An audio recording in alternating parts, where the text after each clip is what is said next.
These guys are warlord game players, and they get wiped out like trash by the Thunder Queen, Surrey, and her men. Just as she orders their execution, the real Chad Hurkin appears. He cuts the executioner down with a single strike, saving his friends from certain death. Surrey's soldiers charge at him all at once, but Hurkan defeats them all too. His party members apologize, saying their carelessness allowed the ambush, but Hurkan tells them it isn't their fault. The real problem, he says, is this thug lady. She's weak and always falls behind because she has no real skill. He taps his watch, and his shining armor forms around him in an instant. Seeing this, Surrey orders her remaining followers to kill him. Hurkan just laughs. He's already taken down most of her soldiers, and she has no chance left. But then one of his own party members suddenly stabs him in the back. The so-called friends he just saved turn out to be sneaky traitors. A system warning flashes telling him his HP is dropping fast. Our hero collapses, and his party members apologize for betraying him. The lady mocks him, saying he is foolish for trusting his companions so much. She explains that she offered them money, and they immediately agreed to turn against him. The hero comments that he will wipe her out of the game,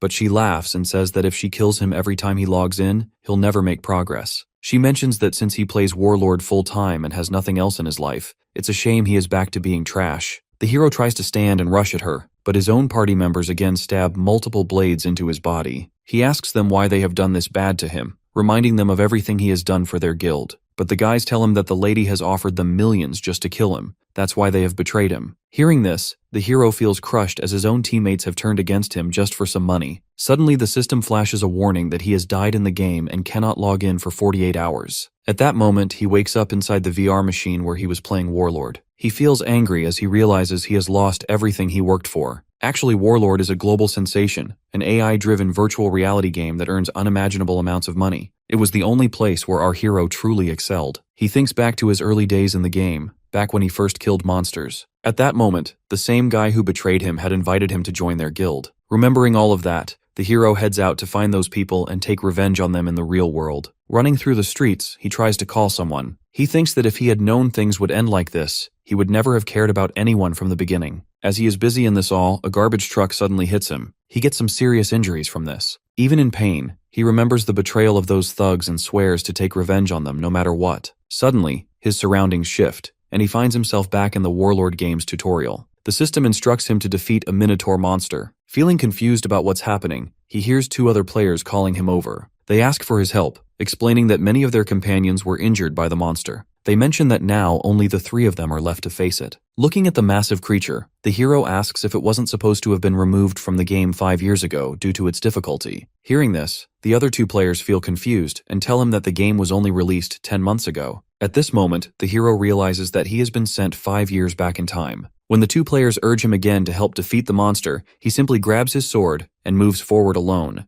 The Minotaur lunges at him, but he easily dodges and slices the creature into pieces in an instant. The two players get shocked to see this and also offer him to join their guild. At that moment, our hero thinks about his past, how his party had betrayed him just for money. Without hesitation, he kills both of them as well. He comments that he has made a decision that he will never trust anyone again in this life. Finishing the tutorial, he wakes up inside the machine and finds himself in a V-Gear store. For a moment, he feels confused, but remembers that 5 years ago, he often played games on the showroom devices in shops like this. He thinks that if he really has gone back 5 years, he has a rare chance as he now holds 5 years of future experience and information. With that advantage, he can take his revenge from those thugs who have betrayed him. He hurries to the receptionist girl and by handing her his bank card, he asks for a base model V-Gear. But after checking his card, she informs him that he does not have enough funds. He realizes she is right, as if he had the money, he would have already bought one in his past life. As he wonders about what to do next, he sees an advertisement featuring the same thug lady, who is also a model for the game Warlord.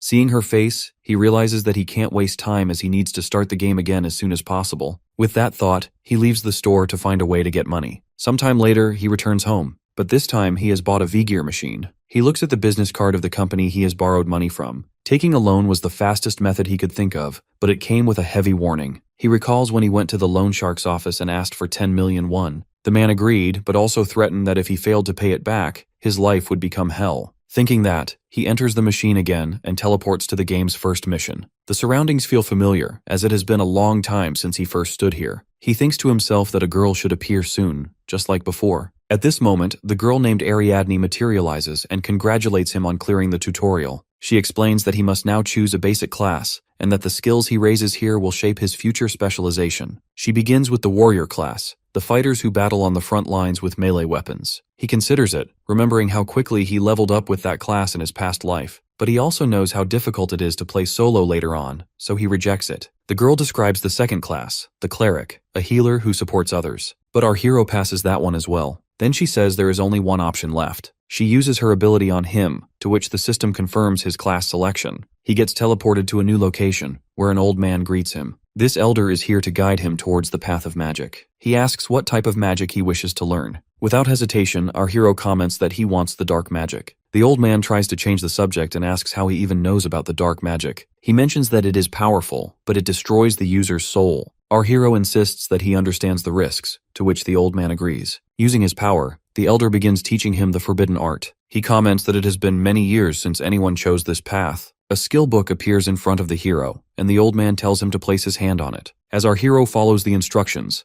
the environment around him starts changing. He recalls a famous video from his previous life, a lone necromancer who defeated raid bosses single-handedly. That is the kind of strength our hero wants now. As he is thinking this, the system announces that he has now become a necromancer and also has learned his first skill, the skeleton fragment. At this moment, a small skeleton head materializes in his hand. When he throws it on the ground, it transforms into a full skeleton warrior. This skeleton is the one who will help him in every battle from now on. Getting excited, our hero asks the skeleton about where the training dungeon is, as he wants to start leveling. But before the skeleton can respond, its head suddenly falls off on its own. After that, our hero enters the training dungeon and feels bad for the skeleton, as it is so weak that's why its head has fallen off. But since it is undead, it has attached it back. Our hero opens its status window and sees that its level is extremely low, so leveling up quickly is the first priority. While he is checking the window, some wolves appear. Our hero thinks that they aren't strong, but they are fast and perfect for testing performance. He summons the skeleton and orders it to attack. The skeleton charges forward, to which the hero feels satisfied with its movement. But the wolves tear it apart instantly. He opens the status window again and sees a section where he can assign different modes. He switches the skeleton to defense mode and sends it back. But the wolves defeat it again. When he tries action mode, the skeleton starts dancing, to which our hero feels embarrassed. As he does not have another choice, he kills the wolves by himself. He also tries to delete his account, but the system tells him that accounts less than 3 months old cannot be deleted. He realizes he has to start paying his loan next month, yet his summon is useless in battle. As he worries, he notices another detail in the status window that the summoned creature has a deep learning system and can learn from combat. He understands that the skeleton saw him kill the wolves and is now learning from observation. He hands it a stick, deciding to train it just like he once trained his guild members. He tells the skeleton to remember one rule in combat, that if it can't dodge, it will die. He punches at it to make it dodge, but the skeleton stands still and gets knocked down. He continues attacking slowly, explaining that it must not stay still when hit and must look for an opening to strike back. While he trains it, more wolves appear. But this time, when they rush at the skeleton, it dodges their attacks smoothly and defeats them with the stick. Seeing this, our hero feels relieved. The system then announces that the skeleton's proficiency has increased and our hero's own level has risen as well. He then heads to the beginner village, Figus Castle, where many players gather. He thinks that with a few more days of training, he will be able to clear the whole dungeon alone. As he is thinking this, suddenly he bumps into a fatty guy. The man gets angry and demands an apology. The hero considers whether he should just kill him, but before anything happens, the fatty guy tries to punch him. At this moment, a strong man nearby stops him and warns him that he can't just hit anyone around. Seeing the man's physique and outfit, our hero recognizes him as Shev, the top-ranked warrior from his previous life. The fatty guy tells the strongest man to stay out of it, saying he will hit this boy back since he has hit him first. But when the strongest man releases a powerful aura, the fatty guy and his group get scared. They whisper that this man is the guildmaster of Red Bulls, one of the top 30 guilds, and someone famous for his love of fighting. Realizing who they are dealing with, they quickly escape from there. The leader then tells the hero not to mind people like them, but the hero simply walks away, saying he does not need help.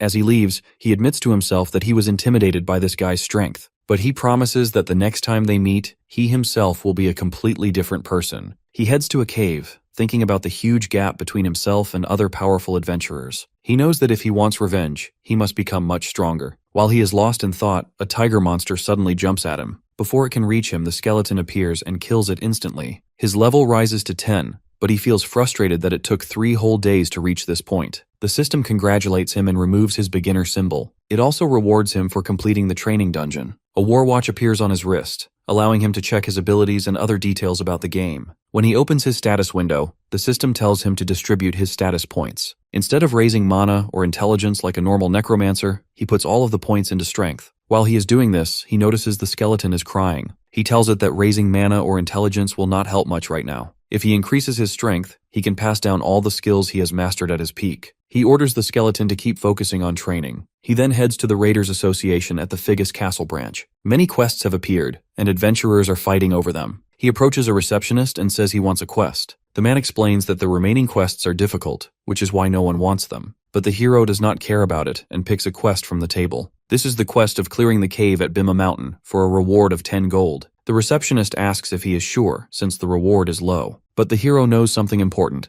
as if he clears this dull-looking quest before reaching level 15, he will earn a super rare title called Prospect. The title increases all stats by a percentage, making it extremely valuable. After that, he buys some equipment and heads to Bima Mountain. Because he spent most of his money on gear for the skeleton, he can only afford a cheap costume. It ends up making him look like a rabbit. Feeling embarrassed, he decides he will just speedrun the quest and buy proper clothes afterward. Without wasting time, he heads towards the cave. Meanwhile, a man named Molty is also on the same mountain for an adventure. While he is enjoying his raid, he suddenly hears someone calling for help, saying that his friend is seriously injured. When he goes closer, the man explains that a monster they had never seen before attacked them. The adventurer uses his war watch to offer a healing potion. But before he can react, another man from the group strikes him from behind. These men are actually thugs who trick adventurers and steal their items. After defeating the guy completely, they also steal his war watch. They then decide it's time to look for their next target. Inside the cave, the skeleton is fighting with wolves. When the wolves rush at him, the hero switches the skeleton to attack mode.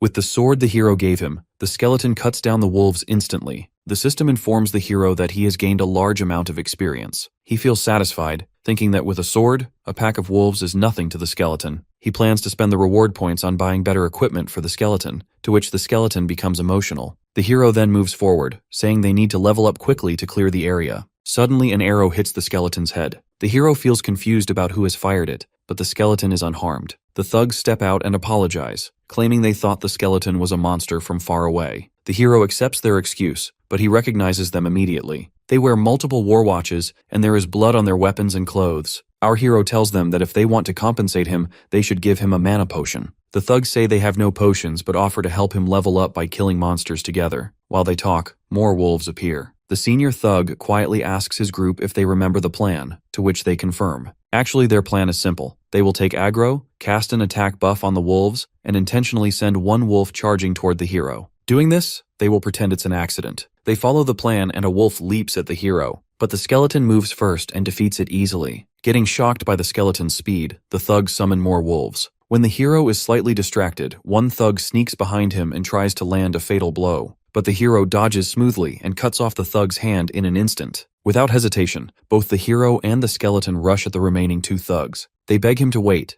but he cuts them down as well as he does not trust anyone in this new life, and refuses to take chances. The senior thug pleads for mercy and offers all his items, but the hero ignores him and kills him as well. The system notifies him that the thug has dropped 8 war watches. Our hero gets amazed, thinking he can make great use of them, and will finally buy proper clothes. He sees the skeleton still beating the fallen thug, so he asks the skeleton if he wants to buy something for himself too. After buying several items, when he heals the skeleton, it looks relieved. Our hero comments that the thug's war watches were complete jackpots. By selling another player's war watch, one random item from their inventory drops. Now the hero has collected black goblin pants, a sword infused with ancient tree essence, a demon's curse skill book, and some money. He also summons a face mask he creates using the war watches. This mask has an ability to record his gameplay. As he examines it, he remembers his past life, telling his guildmates that everyone wearing a ha-ho mask would make them go viral. With that thought, he channels power into the mask and enhances it. He decides he will not let anyone steal his things from him again, and he will use this mask to prove himself. Ready to move on, he heads toward his next goal with the skeleton. After some time, he enters the Bima Mountain cave dungeon, where he expects werewolves to appear. He knows this dungeon isn't easy, but with his new equipment, he feels confident. He begins searching for monsters, but hours pass without finding a single one. He feels embarrassed, thinking this makes no sense because the system should notify him if someone else had already cleared this dungeon. Then he notices the skeleton hitting the cave wall. Suddenly, a huge hidden dungeon gate appears. The system announces that he has discovered an instant dungeon. Our hero understands that it is a rare one-time dungeon that spawns inside normal dungeons. When they appear,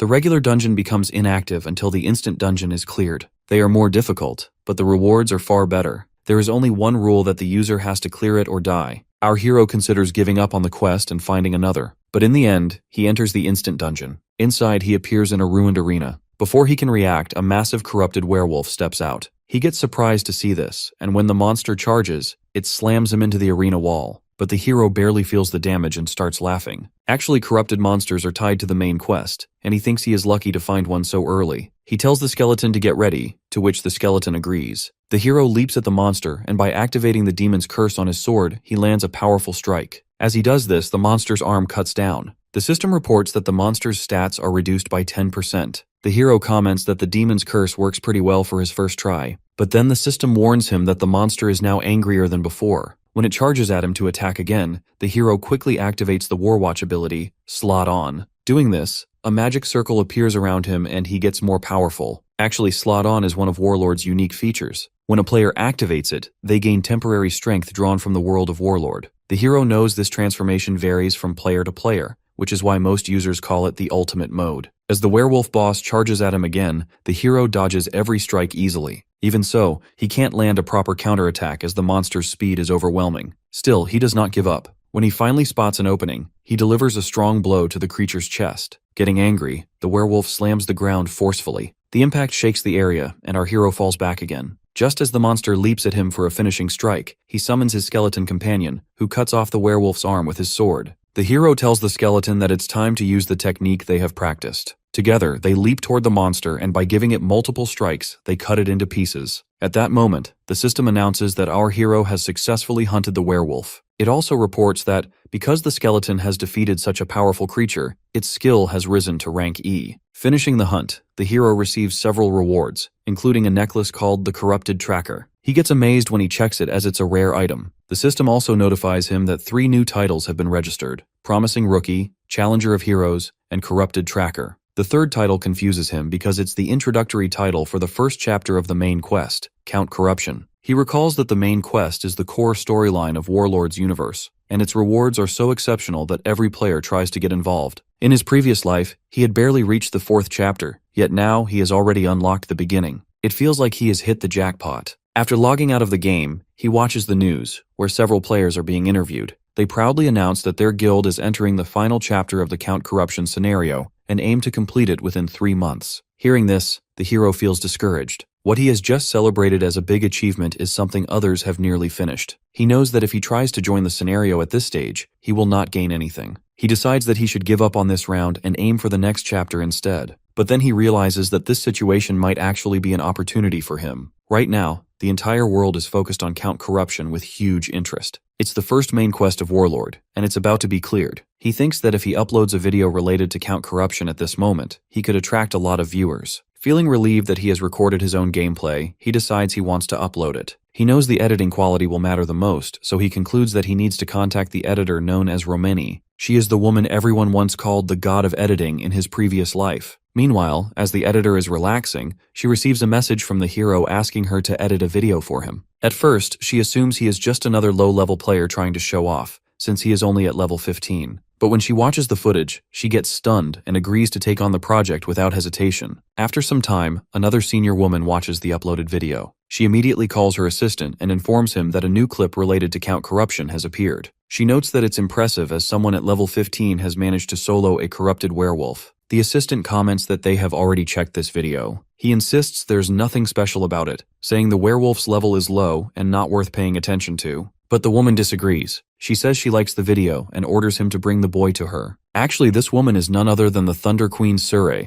the same thug lady who has killed our hero in his previous life. The next day, when the hero wakes up, he notices that the video he uploaded yesterday has gone viral. He can't help but comments that in his previous life, it would have taken him several months to reach this many views. As he checks further, he notices another surprising change. The editor, who is usually very mysterious and never reaches out first, has sent him a message before he contacted her. She asks when he will send her the next video to edit. Seeing this, the hero returns to the gaming machine and thinks about what kind of mission he could record for his next video. He knows there's no way he'll encounter a monster as rare and powerful as the corrupted werewolf again. Meanwhile, in the gaming town, Shev, the powerful player who first met the hero, is also watching the video and is totally impressed. As he is focused on it, his team member, a red-haired girl named Yahello, approaches him. He tells her that he is watching a video of a boy who has been very popular nowadays. She does not feel interested in it, but the guy explains that the game is so realistic that it feels like they're moving in real life. This is why new players tend to be cautious and timid with their movements when they first start. He comments that the way the boy has trained his skeleton companion is on a completely different level compared to other necromancers. As he talks about the hero, the red-haired girl reminds him to address his own team because they are about to enter the game in 5 minutes. She tells him he needs to give a strong performance during today's live stream, because over 200,000 people bought live tickets just to watch him,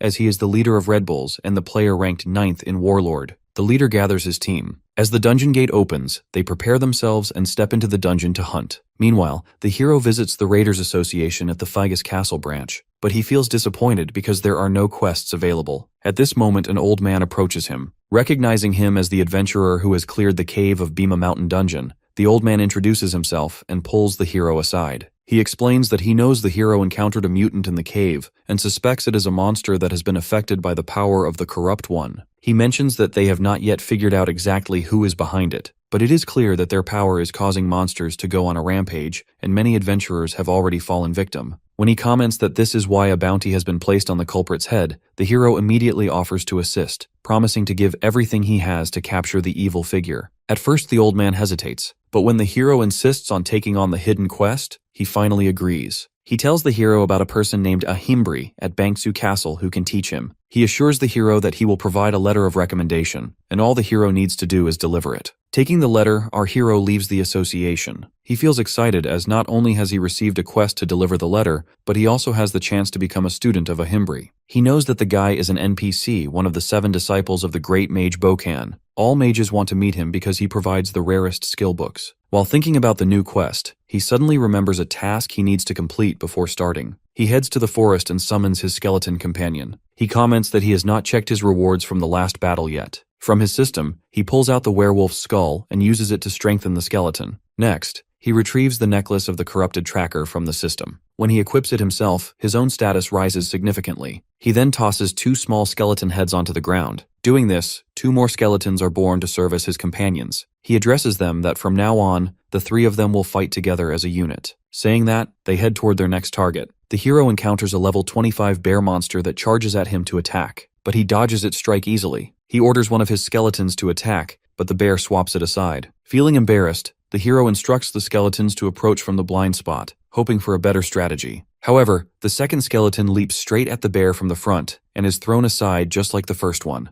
The hero feels angry as he watches his companion's reckless movements. When the third skeleton jumps on the bear, our hero feels hope, thinking this one might succeed. But to his surprise, the bear also strikes it away. Realizing the situation, the hero defeats the bear on his own. Doing this, he explains to his skeletons that when monsters focus on an attack, they instinctively face the source, so it's essential to strike from the blind spot. As he teaches them, he reflects on how useful the necklace of the corrupted tracker has become. His skill rank has increased, allowing him to summon 3 skeletons at once, which is a major improvement. Yet, he also notices a problem. While each skeleton can share what he teaches one of them, they have no experience fighting together. They have not learned coordination, so they still struggle to act as a cohesive unit despite his guidance. He notes that he himself has finally reached level 20, just as he had hoped. He realizes that he probably will not be making any fighting videos for a while. He orders the skeletons to follow him, planning to train all the way to Bangsu Castle. Meanwhile, inside Bangsu Castle, a large crowd has gathered. When a man emerges from the boss room, everyone swarms him, demanding to know what kind of quest he received. Observing this, the hero thinks to himself that he can find people like this anywhere. These are the people who make no effort themselves and only try to leech off the achievements of others. As he considers this, one of the men also asks him if he has any kind of quest. The hero ignores him and presents a letter of recommendation from the senior of Figus Castle to the guard.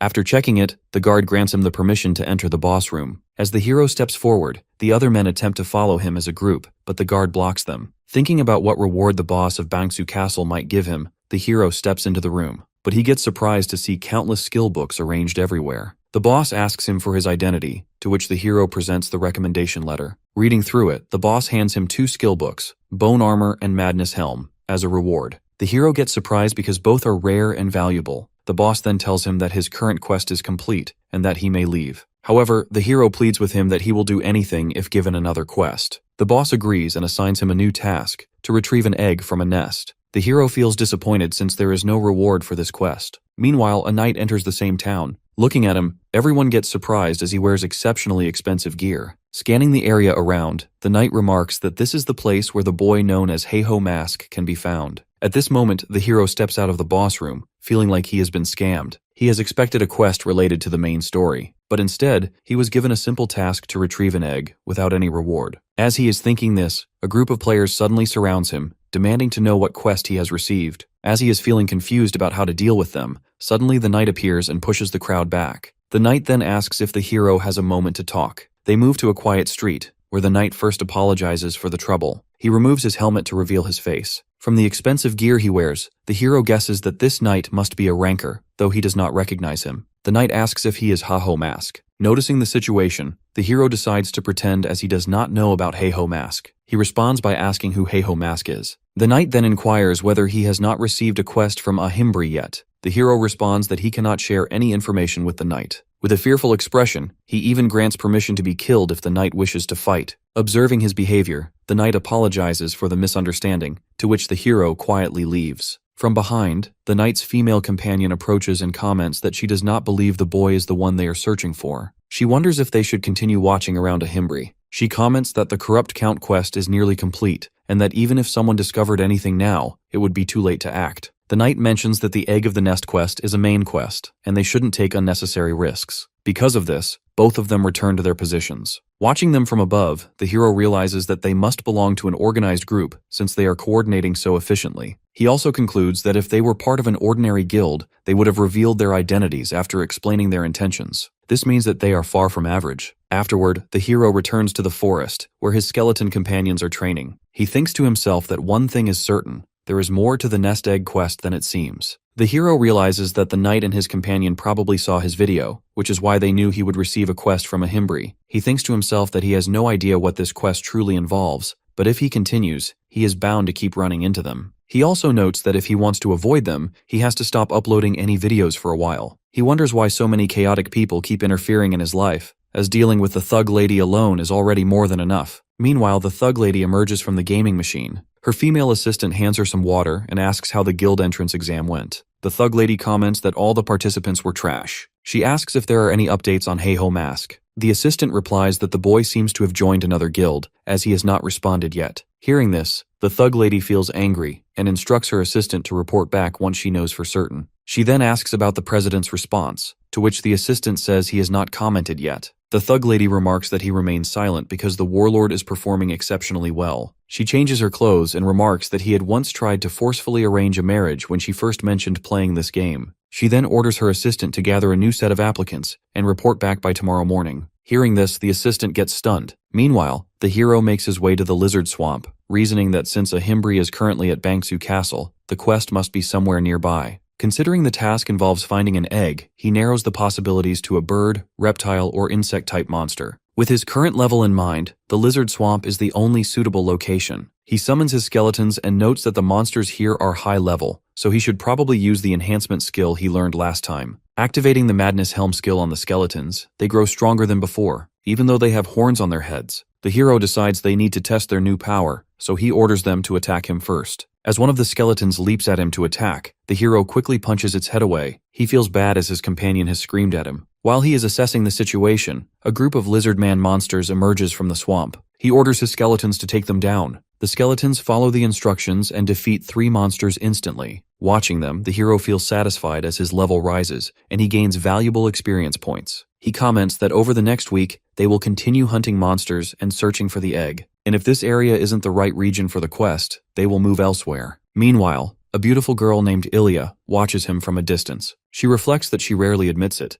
but her beauty makes life easy as everyone admires her regardless of her actions. If she appears troubled, her slaves rush to support her. Lost in thought, she suddenly slips and falls into dirty water. She feels embarrassed as one of her slaves had brought her here to help her level up, but he ended up dying immediately. That's why she is stuck in this swamp. She realizes the monsters in this area are far too high level, and even moving around is difficult. That is why she decides to trick our hero. She tears her clothes and approaches him while pretending to be injured. She begs for the help, claiming her legs are hurt because of the monsters. To her shock, the hero ignores her and continues walking. Feeling insulted, she can't believe a top-tier beauty like her is being dismissed so casually. Deeper in the forest, the skeletons finish off more lizard man monsters, while the hero notices that the girl is still following him. He thinks he has ignored her because he didn't want to waste time, but now that she is tailing him, he must deal with her quickly. He asks what kind of help she needs. She explains that she has dropped her sword into a swamp while hunting and only wants him to retrieve it. The hero agrees to help, but tells her that after this, she must leave him alone, to which she agrees. She leads him to the swamp, where her sword is lodged in the center. The hero orders his skeletons to retrieve it. The skeletons obey, and as she watches them move, she thinks to herself that necromancers are powerless without their summons. She tries to strike him from behind as he has ignored her earlier, but before she reaches him, the hero dodges her attack and throws her straight into the swamp. Feeling angry, she yells that her bodyguards will destroy him soon. Our hero tells her to look behind her, as lizardmen monsters emerge from the swamp and kill her instantly. The hero comments that he has seen her true motive from the beginning,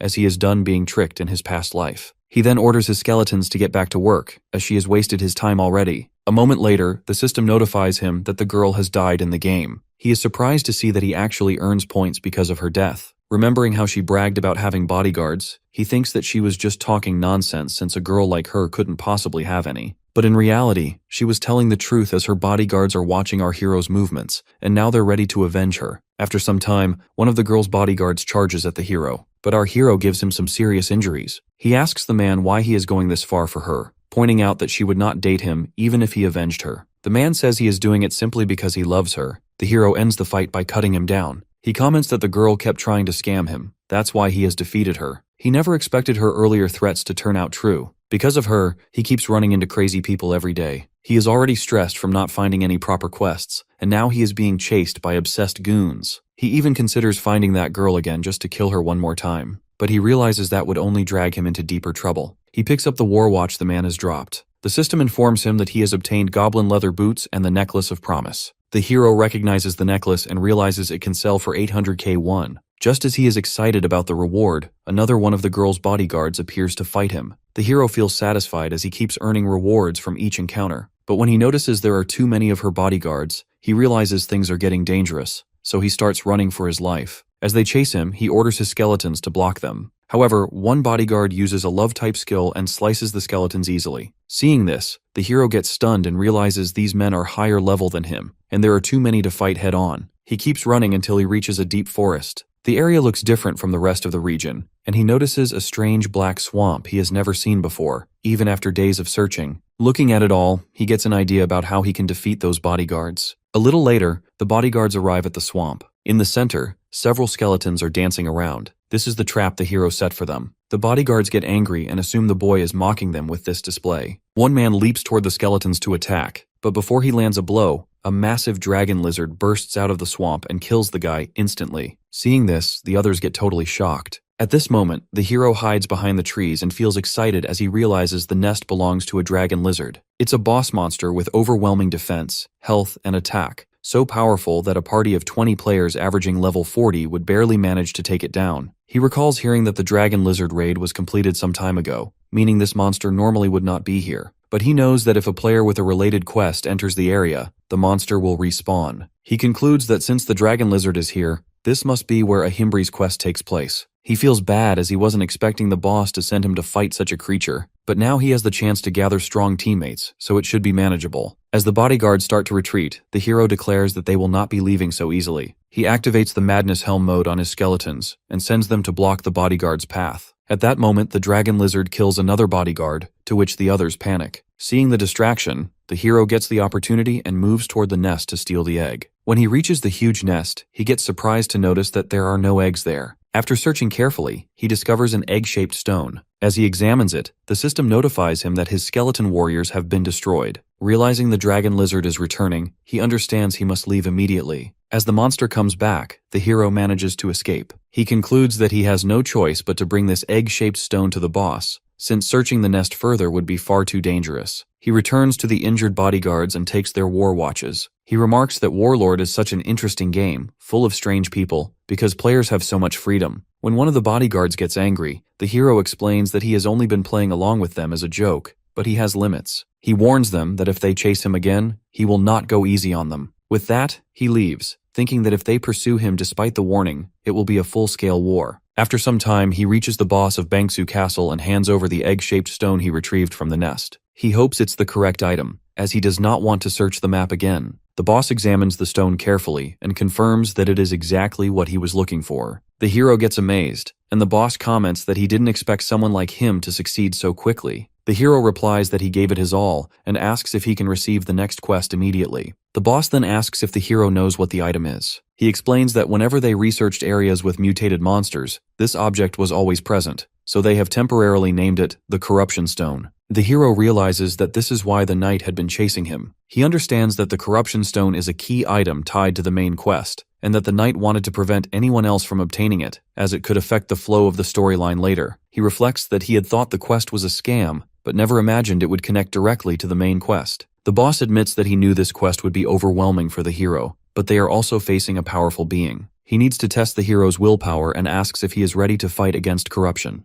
The hero recognizes that being involved in the main quest is a once-in-a-lifetime opportunity. He gets ready to devote his body and soul to the task. However, the boss points out that the hero must have seen how strong the monsters are, and that such a dangerous quest isn't suitable for a beginner like him. However, the boss tells him that if he asks respectfully, he will accept him as a disciple. The hero agrees, and as he steps out of the room, the system notifies him that he has completed the Egg of the Nest quest and earned the title, a Himbri's Disciple. It also informs him that he must return to the boss after reaching level 40. The hero feels bad, thinking the boss is such a scammer. Meanwhile, a group of players stands at the dragon lizard's lair, and they have successfully defeated the boss. As they celebrate, the guild senior approaches the knight who first met the hero in town and thanks him for his assistance in taking down the dragon lizard. The senior explains that without the knight's help, they would have likely died. They are grateful that he ensured the raid ended safely. He mentions that he was surprised to hear there were paid helpers for boss raids, which is why he called the knight. When the senior hands him some money, the knight comments that this isn't the promised payment. The senior insists that he at least take the payment, but the knight refuses. He says that if they are serious about it, he will claim every item from the nest as promised. He thinks he is lucky as he never expected an opportunity to get the Corruption Stone. He recalls that when he first heard the dragon lizard had respawned, he worried that Heiho Mask might already be working on the quest. But since the dragon lizard is still alive, the boy must have failed to complete it. The knight resolves that all he has to do now is take the Corruption Stone and prevent Heiho Mask from finishing the quest. Yet when he searches the nest, he gets shocked as there is no Corruption Stone. Meanwhile, our hero sits comfortably at home. He reflects that all the days he spent struggling are finally over. Feeling satisfied, he decides to order some good food for himself, now that he has earned plenty of money. When he converts his game points into real money, he gets surprised to see that most of it has already been spent on rent and bills. He feels frustrated as he can't even order a proper meal for himself. At that moment, he receives a message from the lady editor asking if he is quitting his channel. The hero suddenly remembers that he forgot to update her that he will not be able to make more videos for a while because some dangerous players are after him. But then he thinks that he does not need to worry about them when he is practically starving. He decides to stop caring about them and focus on himself. With that bravery, he re-enters the game and finds himself in the Forest of the Dead. He thinks that the Forest of the Dead is perfect for gaining experience points, and its eerie atmosphere will make his videos more engaging. He tells his skeleton companions that they are going to hunt. But first, he summons another teammate, a skeleton magician, to assist them on this mission. This is a skill the boss granted him, which allows him to summon the magician. As he explains this, undead monsters with level 33 suddenly rise from the ground. The skeleton companions get scared from them, but our hero orders them to attack immediately. He explains that undead monsters behave differently from normal ones, and that their usual combat instincts will not work the same way. Seeing that his companions are still trying to hide, he tells them to stop wasting time as they have a mission to complete. One of the skeletons leaps at an undead monster and strikes its arm, but the creature remains alive. The hero explains that normal attacks will not work on these monsters. He summons the mage's hammer himself and smashes the monster's head, to which it gets defeated instantly. He tells his companions that they need to aim for the monster's head with their strikes. He sets today's goal to hunt down 100 undead monsters within 100 minutes. He warns them that if they fail, he will leave them in this frightening forest. Hearing this, the skeletons leap at the monsters and start fighting with full force. In a short time, they defeat many undead, and the hero notices his own level has risen. Watching them, he realizes he expected it to take longer for his companions to get used to weapons they've never used. But they're performing better than he anticipated. Just as he is feeling good, a massive undead warrior appears. The hero gets shocked because it's a rare monster that spawns randomly. He quickly orders his companions to attack, and mentions that they'll grill its meat later. They leap forward and strike together, but the monster slams its axe into the ground. The force pushes the hero and his companions backward. He feels relief as he had targeted the monster's arm, not its face. That's why they are now saved from the fatal blow. Noticing that its arm is already damaged, he and his companions land another powerful strike on the monster. Our hero feels satisfaction as the monster collapses, but it quickly tries to strike him from behind. At that moment, the skeleton magician unleashes his fire magic and defeats the monster just in time. The system notifies the hero that because of this victory, he has earned experience points. Before he can fully process it, another system alert appears that the field boss has detected the death of its subordinate and is now heading their way. Suddenly, a magic circle materializes in the air, and a massive golden monster with multiple arms emerges from it. The hero gets surprised and realizes that this is the boss of the Forest of the Dead, and a first-class mage. He thinks that the condition for its appearance was defeating a large number of undead monsters. He is confident he could take it down, and if he succeeds, it would be a jackpot. But when he looks around for his skeleton companions, they are gone. The system informs him that his mana is too low to summon them, and he himself has to face the boss alone. Noticing the situation, the hero activates the power of his War Watch, slot on, gaining additional abilities from the game. He leaps at the monster to strike, but the monster retaliates with multiple fire spells. He dodges swiftly, realizing that if he allows it to keep casting, he has no chance of winning. Analyzing the situation, he delivers a powerful blow to one of its hands and destroys it away. Some of the monster's spells vanish as they are linked to its hands. He understands that destroying all its hands is the key, but the system warns that the monster has grown angrier and is now unleashing a more powerful skill. Observing its movements, he gets surprised. When the monster launches a devastating attack, the hero falls back very badly. Feeling confused, he struggles to recall its patterns, knowing it has been years since he last faced this type of creature. As the monster strikes again with immense force, he decides to try everything he has. He dodges each attack, but finds there is no time to counterattack. He realizes he needs to find a blind spot, but before he can act, the monster suddenly grabs him with its hand. The hero does not panic as he still has one hidden skill left, Demon's Curse. Activating it, he breaks free from the monster's grip and lands a devastating punch on its face. A powerful blast erupts, and the boss gets defeated instantly. The system notifies him that he has gained a large amount of experience points and earned the title Skeleton Destroyer. He feels relief at completing the task. Checking his status, he sees his level has risen to 36 and his mana is at 141. He notes it's relatively low, having invested only the bare minimum points. He reflects that, until now, his tiles and fast leveling have been enough to get by, but with more skills to manage, it will not suffice. He also boosted the strength of his skeleton companions, but it feels pointless now, since they are gone. Thinking that, he decides that for now he will send a video of the raid to the lady editor and also aims to reach level 40. Meanwhile, when the lady editor finishes editing his video, she feels impressed by his performance. She remarks that he defeated a boss monster higher in level than himself without taking a single hit. Not only that, he has managed to pull off such stunts on the spot without any prior practice that proves he has a remarkable talent. Carefully choosing the most fitting title for the video, she uploads it to his channel. Meanwhile, the hero arrives at Bangsu Castle and announces to the boss that he has returned stronger. The boss gets stunned by his appearance as he looks like a beggar, but the hero simply demands the promised reward. The boss hands him a skill book called Osteology. Feeling surprised, the hero realizes it's a super rare necromancer skill, impossible to find in the markets. With it, his mana cost for summoning skeletons is reduced by 10%, and he can summon one additional skeleton. Next, the boss presents his second reward,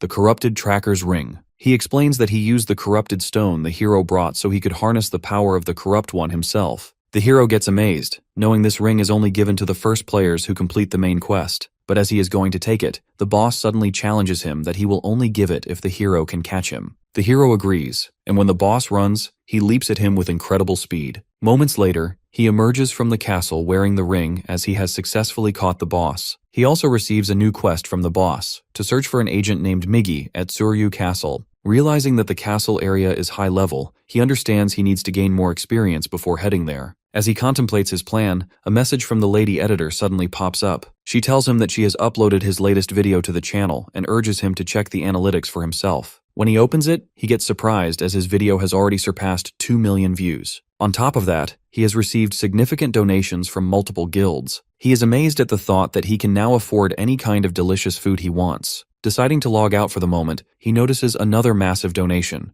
1,000,001 from the Thunder Hunter Guild, accompanied by a message inviting him to join. Looking at the guild's name, he recognizes it as the leader of this guild is the same thug lady who has killed him in his previous life. He recalls that her guild had also tried to recruit him back then. As he is about to comment that he will not join the guild, he suddenly remembers that he made the same mistake in his previous life, which is why she became his enemy. He recalls sitting with his guild members and asking them why the thug lady is so persistent despite his repeated refusals. They tell him he is lucky to have a request from her, as her guild is one of the top 30, and she, as the leader and daughter of a wealthy family, can offer a generous salary. But he does not care about any of that and still refuses to join. Thinking back, he feels sad about how his own team members have betrayed him for the money she offered. Realizing he can't just get crazy for the money, he readies himself to continue on his path. He summons his skeleton companions and tells them that he defeated the golden monster alone. He mentions that they need to practice moving more efficiently so nothing like last time happens again. The skeletons agree, and he instructs them that their next destination is Tsuryu Castle, so they should train while traveling there. He pulls a stick from his inventory and gives his skeletons a clear order: run to the castle, and if any of them fall behind, he will punish them. Hearing this, the skeletons run forward quickly. Meanwhile, as the thug lady has defeated several monsters on her own, her companion named Hatch comes there. She asks him about the progress on the corrupted count, and he admits they still have not found any clues for the next quest. She remarks that they can't allow the Hydra Guild to claim the main quest line before them. He reassures her that they will figure it out soon, as they are preparing to attend the meeting with the leaders of all the top 30 guilds. But she comments that a meeting with losers like them is unlikely to be useful. Saying that, she heads off to attend the meeting with those guild seniors. Meanwhile, the hero reflects on how he has spent the money he earned. First, he has paid off all his debts. Then, he bought several rare skill books, and now his balance is back at 0. Sitting with his skeletons, he begins learning the skills from the books. He places his hand on one of them, and the system notifies him that he has acquired the skin grafting skill, which boosts his defense. To test it, he summons a skeleton horn from his inventory and applies it to himself for extra strength. Striking his hand with a sword, he gets amazed to see he suffers no injury. Next, he touches another book and gains the Curse of Sloth skill, which can slow a target's movements. Testing it, he casts the skill on a skeleton, to which it visibly slows down. Finally, he places his hand on the last book and learns the ability to summon a golem, the skill he wanted most and the hardest to obtain. As he activates it, a massive golem erupts from the ground who is also our hero's companion from now on. The hero remarks that a necromancer is nothing without golems, and this one is incredibly powerful. On top of that, it has a copy mode, meaning it will mimic whatever action the hero performs. Testing it, he punches the air and notices the golem does not respond immediately. At first, he wonders if it's an error, but a moment later, the golem punches in the air too. He realizes the golem is simply slow as it repeats actions a few seconds after he performs them. Meanwhile, 4 people have gathered in the meeting room. First, a boy named Nergal, leader of the Ares Guild. Thanks everyone for attending. Shev, the powerful leader of the Red Bulls, is also present. The third is Berg, the leader of the Big Smile Guild. And fourth is the thug lady, Sure. One of them notes that while 29 leaders were invited, only 4 have shown up. The Red Bulls leader explains that the others simply will not appear. Ares' leader then begins the meeting, pointing out that the top 30 guilds of warlords are usually in fierce competition, so having this meeting is extremely rare. He explains that the Hydra Guild has discovered the identity of the corrupt count and is planning the final raid a month from now. The leader of the Red Bulls remarks that this is a serious problem, as none of the other guilds are even close to reaching that point. Big Smile's leader gets angry, knowing that if Hydra claims the corrupt count, they will dominate all future main quests. At that moment, the thug lady tells them that if they're afraid, they can step aside. When Big Smile's leader tries to argue with her, the other 2 leaders stop both of them, warning that fighting among themselves now would give Hydra a clear advantage. The leader of the Ares Guild proposes that the 4 of them form a temporary team until the corrupt count questline is complete. He mentions that they will share all information about the count, to which all of them agree. Later, as the thug lady takes a shower, she feels bad that her guild cannot even defeat the Chapter 1 boss alone, and must rely on others. Yet she knows there is nothing she can do for now. If Hydra secures the corrupt count, she will be powerless. She realizes that now is the time to lay low and wait for the right opportunity. She calls her assistant and orders to tell every guild member to keep watch on Hydra and report any movements immediately. Doing this, she declares that the corrupt count will be hers at any cost. Meanwhile, when the hero arrives at Tsuryu Castle, a senior informs him that he must go to Bobaru Forest, where Agent Miggy went missing. He instructs the hero to search the area thoroughly and look for any traces. The hero gets stunned and comments that the Bobaru Forest is filled with level 70 monsters, far above his current level. The senior explains that this is exactly why the task is assigned to him. He warns that declining the quest will cost him to lose the title of Corrupt Tracker. After that, the hero sits in the town and feels disappointed because of this all. He reviews the quest details and sees that he must find Agent Miggy and take over the mission. If he refuses this dangerous quest, he will lose his title as Corrupt Tracker and be removed from the main questline. He reflects that taking on quests far above his level has backfired. Normally, he would not have been able to complete them, yet somehow he managed and advanced to the next. Now he faces a quest meant for level 60 and above. As he contemplates his next move, he overhears a conversation. A man asks a female team member whether she thinks the Hydra Guild will complete the main questline. He comments that if they do, they will be very famous. The girl notes that the rest of the top 30 guilds are struggling to even begin their quest lines. But the man asks what will happen to all the other ongoing main quests if the corrupt count is defeated. Listening to this, the hero suddenly gets an idea and realizes that perhaps he does not need to rush to Bobaru Forest now. Meanwhile, two members of the Hydra Guild keep watching on a castle through their telescopes. One of them remarks that their mission is finally nearing its end, as they are exhausted from days of constant surveillance. He wonders what kind of reward awaits them for defeating the corrupt count. The second member interrupts, warning him not to get distracted. Their task is to secretly monitor the corrupt count's castle, and they cannot afford to let their focus go down or risk leaking any information. As they converse, another guy named Kims suddenly appears, who is from the Red Bulls Guild. The Hydra members get surprised and ask what he is doing there. The guy explains that the high-level boss monster on the mountain is his target, and he is on his way to defeat it. After teasing both of the Hydra members, he moves off quickly and contacts his senior Shev. He informs him that two Hydra members are present.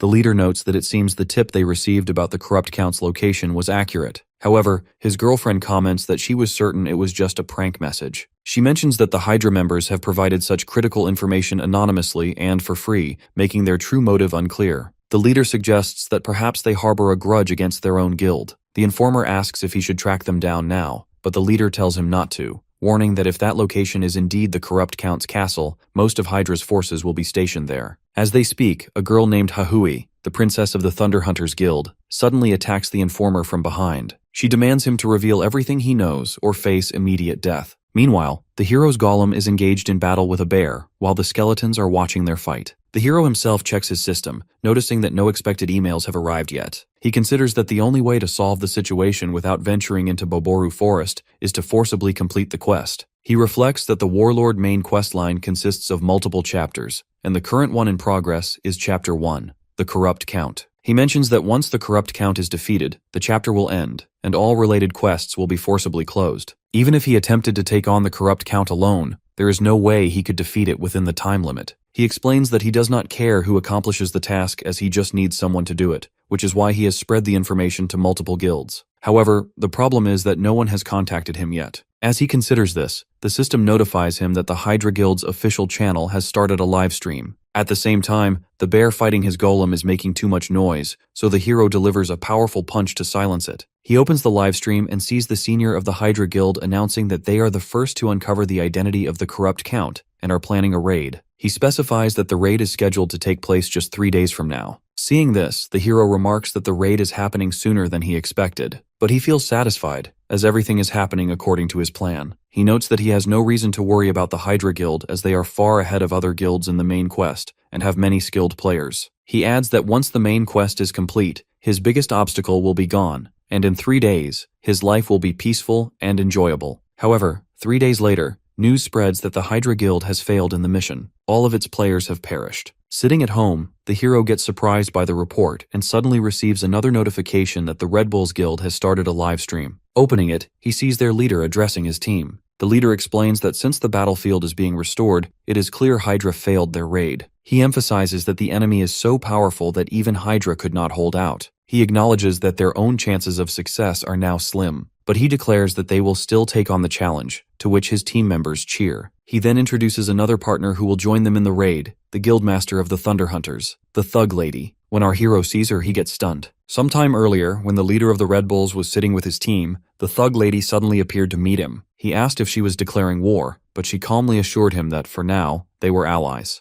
The leader then questioned why, if they were allies, her team member, the princess, had beaten up one of his teammates. The lady didn't talk about this, and changed the topic to business. She said she had heard he had information about the corrupt count. At first, the leader refused to share anything, but she told him she already knew that several members from the top 30 guilds had received intel on the count. She mentioned that since someone like him, who normally couldn't even begin tracking the count, had suddenly started investigating, even a fool would notice something was going on. Then she asked another question: if he really believed the Hydra Guild could complete the task. The leader wasn't confident, to which she pointed out that Hydra had rushed the raid date just to be the first. But the corrupt count is the first major quest boss, and defeating him isn't that easy. The leader then asks her for the real reason she came. In response, she drives her sword into the table and offers a proposal that they should join forces for the corrupt Count raid. Now, in the present, both of them are fighting side by side against the corrupt Count. When the enemy unleashes a wave of monsters, the thug lady cuts them down swiftly. But the Count does not stop and sends an even larger horde, to which both teams struggle to fight. Seeing the situation getting worse, the leader slams his sword into the ground, to which a large number of monsters get defeated. He shouts for the thug lady to go straight for the corrupt Count,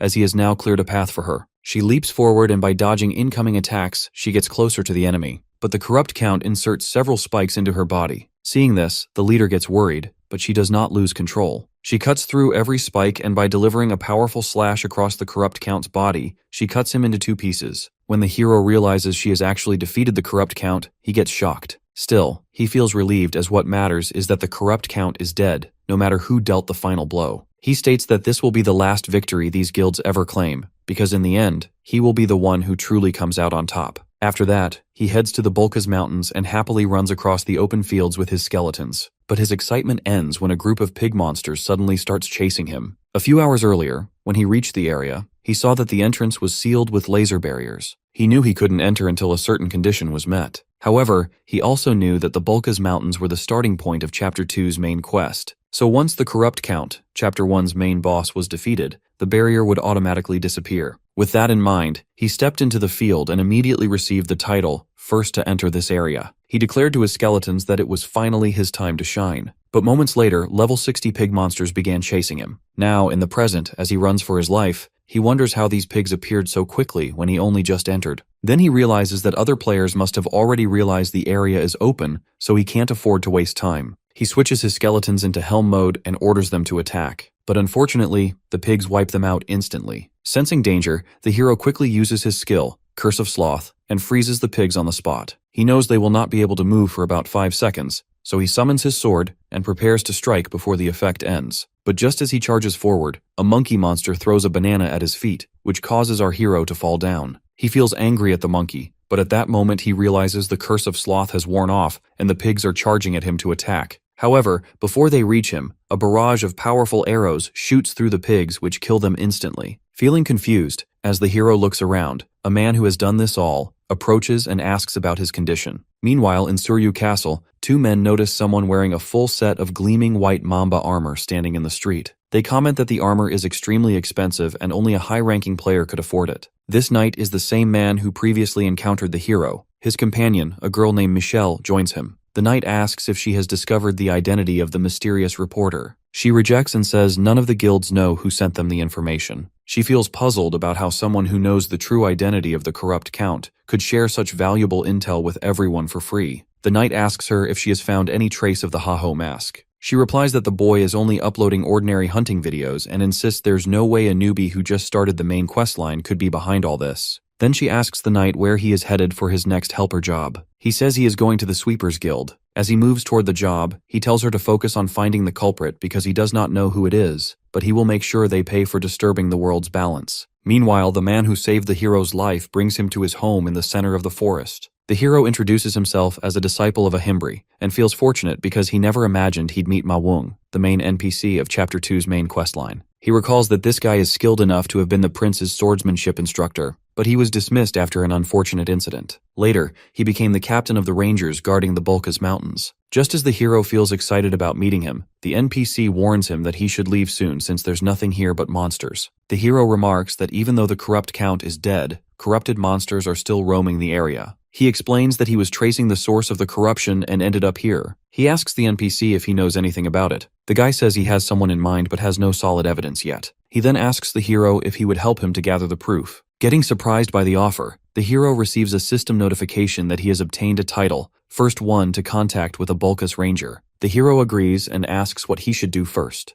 The NPC gives him a new quest to investigate the monsters near this area. For completing it, the hero will earn 500 gold and gain the NPC's trust. Stepping out of the home, the hero feels excited about the quest. He decides to leave the higher-level monsters, like wild boars and bear warriors, for later. For now, he will start with the easier targets, like those level 50 monkey monsters. Meanwhile, the monkey continues causing chaos in the forest by throwing bananas at anyone who passes by. As he is busy in this, the hero silently approaches from behind. He swings his sword to strike, but the monkey quickly notices him. Dodging each attack with incredible speed, the monkey starts running. The hero chases him, feeling bad about how fast the monkey is, while the dense trees keep blocking his strikes. Seeing an opportunity, the hero throws his sword at the monkey. The monkey gets scared, but the sword ends up lodged in a tree. Feeling safe, the monkey relaxes, but the hero reveals that it was just a distraction. He summons his massive golem, which lands a powerful punch from behind, to which the monkey gets defeated instantly. The hero declares that now is the time to hunt down more of these monsters. At the same time, the Red Bull's leader and the thug lady are giving interviews to the media. When she returns, her companion comments that she is the best for defeating the corrupt count alone. But the thug lady replies that she was lucky because their success would not have been possible without the Red Bull's support. She also thinks about the hero's videos and realizes that to secure a complete victory, they need his skills. She orders her companion to contact Hatch. The girl questions why she wants to reach out to that loser, but the thug lady replies that there's something they need to hunt down. Meanwhile, the hero continues clearing the forest of monkey monsters, but suddenly his sword breaks. He knows it's time to find new equipment, but he does not have the money to buy any. He decides to focus on collecting monster gems. These gems have a very low drop rate but are essential for crafting items, with additional effects depending on the monster they come from. He knows the gems dropped by these monkeys are especially valuable for making gear. Thinking that, he tells his skeletons that from now on, they will hunt every last monkey monster. But hours of effort and their hard work, nothing has dropped. The hero feels disappointed but knows the hunt isn't over. As he focuses on this, another armored man suddenly appears and immediately recognizes him as Heiho Mask. Noticing the guy's expensive fire lizard gear and a massive orc sword,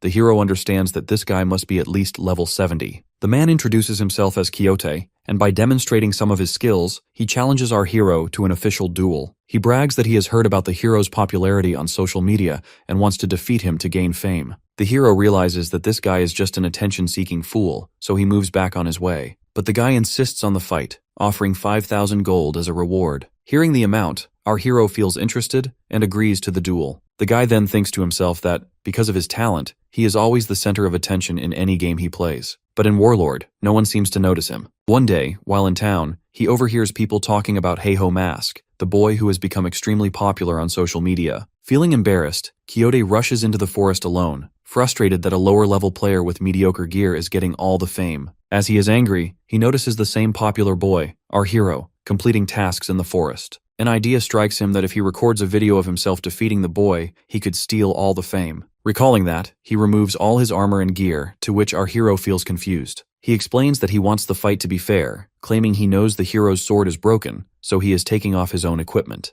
Then he lunges at the hero with bare hands, but the hero effortlessly dodges every attack. As the guy notices that the hero isn't taking the fight seriously and is only defending himself, he activates his booster skill. He delivers a powerful punch that sends the hero crashing into a nearby tree. The hero gets surprised by the speed and force of the guy's movements. He realizes that Booster is a warrior-class skill that allows the user to accelerate their actions for a brief moment. He knows that with this skill, he has little chance of winning in a straight fight. As he stands up, the guy charges again to strike with the same boosted speed. Noticing the situation, the hero quickly throws dirt into the guy's eyes, to which the guy gets blinded for a moment. Seeing an opening, he kicks his legs and by landing multiple blows, he throws him back. At that moment, the hero activates a skill he recently acquired using his earnings and enhances his combat abilities significantly. He leaps forward to attack, to which the guy realizes that a single hit from him now would be fatal. So he quickly accepts defeat and begs the hero to spare his life. The hero agrees but delivers a powerful punch to a nearby tree, to which the whole tree gets destroyed instantly. The hero remarks that, having won the challenge, the guy must now pay the promised reward of 5,000 gold. The guy removes his helmet and praises the hero by acknowledging his strength and skill. He hands over the gold and, as a further gift, he offers his own orc sword.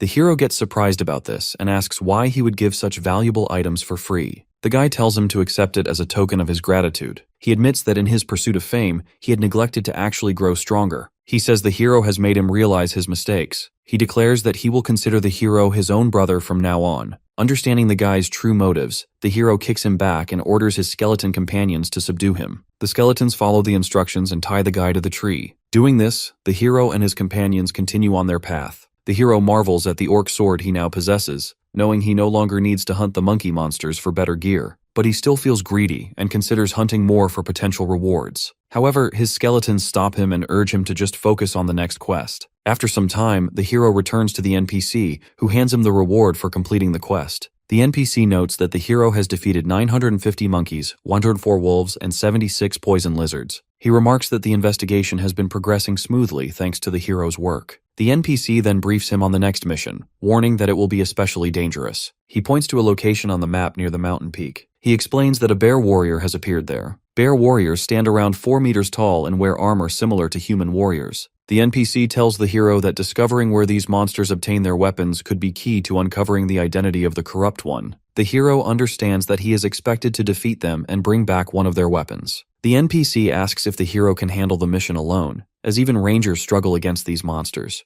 but the hero assures him that he knows how to deal with them. Afterward, the hero enters the mountain area and tells his companions that it's time to make some upgrades. He opens his auction window in the system and purchases the skeleton snake set for himself. With the purchase, the hero's abilities increase significantly, though he spends a large portion of his money. He also buys several skill books with the remaining funds. He notes that he is still a bit below the bear warrior's level, but with this equipment and knowledge, he should be fine. While he is busy in this all, his skeletons ask him if he can buy something for them too. The hero agrees, but when he tries, he realizes he is out of money again. The skeletons feel disappointed, but the hero reassures them that once he earns more, he will get items for them as well. At that moment, he notices some pig monsters roaming nearby. He orders the skeletons to attack, knowing they can drop some gold. The skeletons leap forward and quickly defeat many of the pigs. After a while, only one pig remains, and the skeletons begin playing with it. The hero orders them to finish it quickly instead of wasting time. Suddenly, a laser strike kills the last pig. The hero wonders who could have done it. At this moment, 3 men appear and question why he is hunting in this area without permission. They introduce themselves as members of the Apollo Guild, commenting that they are the guild's strongest trio. However, our hero does not hear them, and by using his sword skill, he defeats the 3 of them instantly. Doing this, he continues forward on his journey. From behind, the trio feel angry. They immediately send a message to their guild leaders, demanding revenge for being humiliated. When the leader receives the news, he also feels angry. He orders his subordinates to capture the boy at any cost, commenting that the hero will pay for his actions. Meanwhile, the hero arrives at the area where the bear warrior is known to appear. He glances at his skeleton companions and notices them making playful poses. He scolds them and reminds them of the seriousness of the mission. Today, they are tasked with hunting a bear warrior, a formidable level 70 monster with 3 distinct phases. He emphasizes the need for careful preparation and coordination.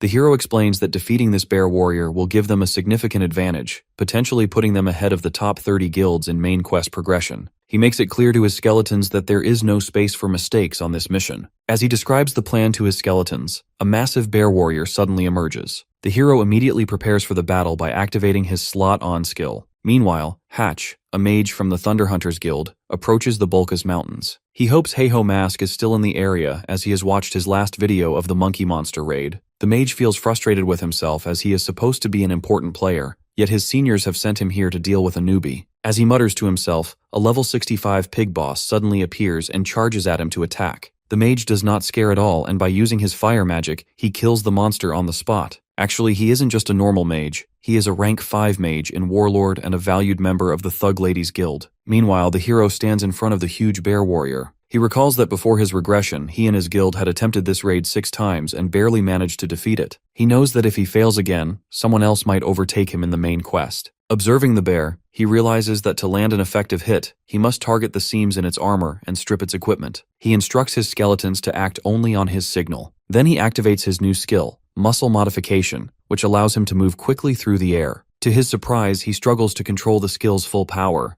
At that moment, the bear destroys all of his skeletons. Seeing the danger, the hero activates his acceleration skill and lunges at the bear, attempting to push it down. When he collides with it, the bear does not get any injury and throws him away. Our hero realizes that he still cannot control the muscle modification skill properly. Despite the difficulty, he notices that he has managed to strip one side of the bear's armor. The bear lunges at the hero again and delivers multiple strikes, but he dodges them effortlessly. He then activates his bone bomb skill and throws a powerful explosive at the bear. A huge blast happens there, but to his surprise, the beast is still alive. Realizing that direct attacks will not work, he changes his strategy. He summons his previously defeated skeletons, declaring that he will now fight like a proper necromancer. He also summons the golem, who immediately starts fighting with the bear. When the bear slashes the golem's arm with its sword, the hero uses a hardening technique on the golem's body, to which the sword gets stuck. Getting the opportunity, he orders his skeletons to attack the bear. They slash at its armor repeatedly, and the hero commands the skeleton mage to cast fire magic. The mage unleashes a powerful spell on the bear, but the hero gets caught in the attack as the mage miscalculates his positioning. As the bear prepares another strike, the hero throws multiple bombs on its body. With some effort, the hero finally succeeds in defeating the monster. The system announces that he has gained experience points and earned a significant amount of gold. The hero feels good by thinking that the monster he just defeated was the one that had challenged the entire guild, yet he managed to solo it. He tells his skeletons that it's time to return to the NPC and begin the next quest. Meanwhile, in a tavern in Bulka's town, the mage from the Thug Ladies Guild sits alone. He feels bad as he has been combing the mountains for days, but Heiho Mask remains nowhere to be found. He worries that returning empty-handed to the guild will make the Thug Lady angrier, but he knows that searching the entire mountain alone is no simple task. Lost in thoughts, he gets stunned when he receives a call from the Thug Lady. She reassures him that he has done well so far and admits that she gave him too much to handle alone. To help him, she has sent Hahi, the princess of the guild, to assist him. Before he can react, the tavern wall explodes as the princess arrives. The Thug Lady informs the mage that from now on, they will work together. The princess feels angry to see him and scolds him as it's his fault she had to come all this way. Meanwhile, as the hero notices that Bulkas now has a town, he realizes that people have begun to understand this area is part of the main quest. Activating his speed skill, he moves quickly toward the NPC. On the way, he sees 3 men are approaching him. He recognizes them as thugs from the Apollo Guild, here to take revenge for their defeated companions. As our hero does not have much time to waste, he tells them to attack him all at once. To his surprise, the 3 men start running, as the mage and the princess from the Thunder Hunters Guild are chasing them. The princess uses her power that defeats 3 of them instantly. Turning to the hero, she asks if he is Heiho Mask. He recognizes both of them as underlings of the Thug Lady and remembers their strength from his previous life. Realizing they are here to recruit him because he is the famous Heiho Mask, he pretends ignorance and denies knowing who Heiho Mask is. Seeing his behavior, the princess comments that he is lying. She says there's no way someone wandering around the Bulkas Mountains would not know Heiho Mask, especially since his video has surpassed 20 million views. As she speaks, the mage tells her she is overreacting. He reminds her that she destroyed a tavern and harmed innocent people simply because they seemed suspicious. He asks how they are going to handle this, as they are members of the most prominent guild. Following his orders, the princess apologizes to the hero and steps back. The mage also offers his apology, but suddenly the princess gives a powerful punch to the hero's face, to which he crashes back. Getting shocked, the mage demands to know why she attacked. She replies that she expected the boy to dodge, but he didn't. The hero stands up and warns that, since they struck an unarmed person, he will officially file a complaint against the Thunder Hunters Guild. The mage gets surprised to hear this, and assures him not to do so as they will give him 1,000 gold as compensation. The hero accepts the money, and the mage forcefully drags the princess away, as she is causing too much trouble. On the way, the mage scolds the princess, asking why she always causes a scene, and warning that her behavior only tarnishes their guild's reputation. The princess says most people would not even try to dodge a flying punch, but that boy had, and that surprised her. Meanwhile, the hero reaches the NPC and hands over a piece of the bear warrior's armor. The NPC examines it and remarks that something unusual must be happening in the mountains. He thanks the hero, noting that many lives would have been lost if the mission hadn't been completed. The NPC then opens a box filled with maps and allows the hero to choose one as a reward. He explains that these are maps he created while exploring the Bulkas Mountains, marking all the monster dens he encountered. The hero gets amazed as these maps are invaluable, revealing dungeons packed with rare loot and powerful gear. Just as the hero is about to select a map, the NPC stops him and requests one more favor. He explains that armored monsters have started appearing beyond the Bulkas Mountains as well, and he needs the hero to investigate that area too. The hero agrees to take on the task, but he gets stunned when the NPC tells him the next destination is Pareong Forest. Stepping outside, he mutters to himself that Pareong Forest is a level 90 hunting ground, so he'll need to raise his own level along the way. He also notes that he must defeat some level 75 monsters at Sora Canyon. Feeling confident, he reminds himself that he can handle it now as he has already defeated the bear warrior. Meanwhile, the mage contacts the Thug Lady, explaining that he can no longer travel with the princess because she makes everything difficult. He adds that he genuinely wants to help with the mission, but he has heard that Red Bulls have already claimed Sora Canyon. He suggests that, if this is true, they should focus solely on the main quest. The Thug Lady gives her approval for them to stop tracking Heiho Mask and return. After ending the call, she remarks to herself that the strongest are bound to cross paths eventually, so she is curious to see how long the boy Heiho Mask can keep running from her. Meanwhile, the hero defeats a level 75 goat monster and easily reaches level 62. He thinks that with just a little more leveling, he'll be ready to head straight into Pareong Forest. As he focuses on this,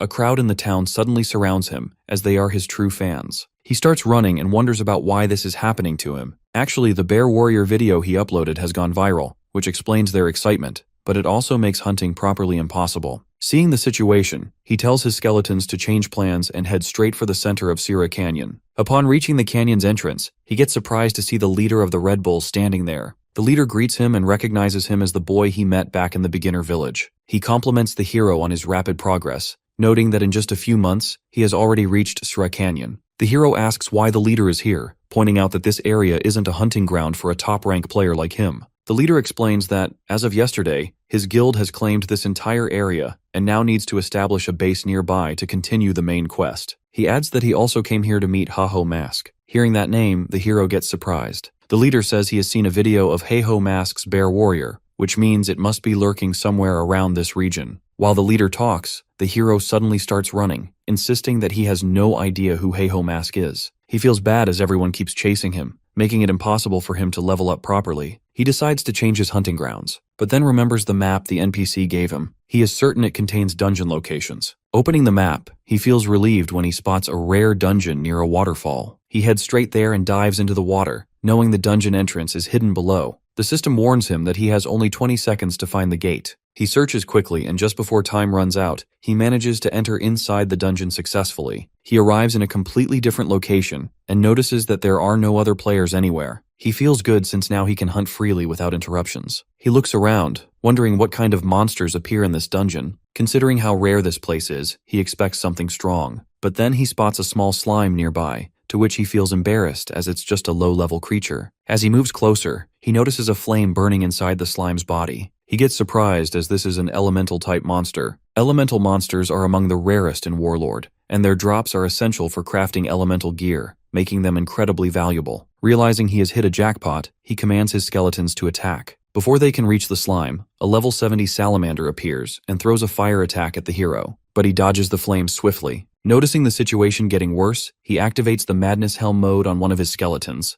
To boost it even further, he uses the Orc Skull enhancement. The skeleton transforms completely and turns into a powerful skeleton knight. The moment he gives the order to attack, the skeleton knight leaps forward and slices both the salamander and the elemental slime into pieces. After that, 3 more salamanders appear. But when the hero gives the order, the skeleton cuts them down as well. Watching this, the hero gets amazed as with just one upgraded skeleton, they can already hunt on their own. And since salamander essence is far more valuable than he expected, the profit easily covers the upgrade cost. He decides that he only needs to repeat this process until every skeleton is upgraded. He instructs his skeletons to keep moving forward and clear the boss so they can head to Peryong Forest. But after an hour of searching, the boss is nowhere to be found. Instead, he discovers an instance dungeon. He feels bad as he does not know what's waiting inside, and once he enters, there's no turning back. If he fails, he'll be locked out of the game for 2 days, more than enough time for either the Thunder Hunters or the Red Bulls to pull ahead in the main quest. Even so, he realizes he has no other option. Relying on his luck, he steps into the instance dungeon to hunt down the monster. As he looks around, he notices rows of knight statues,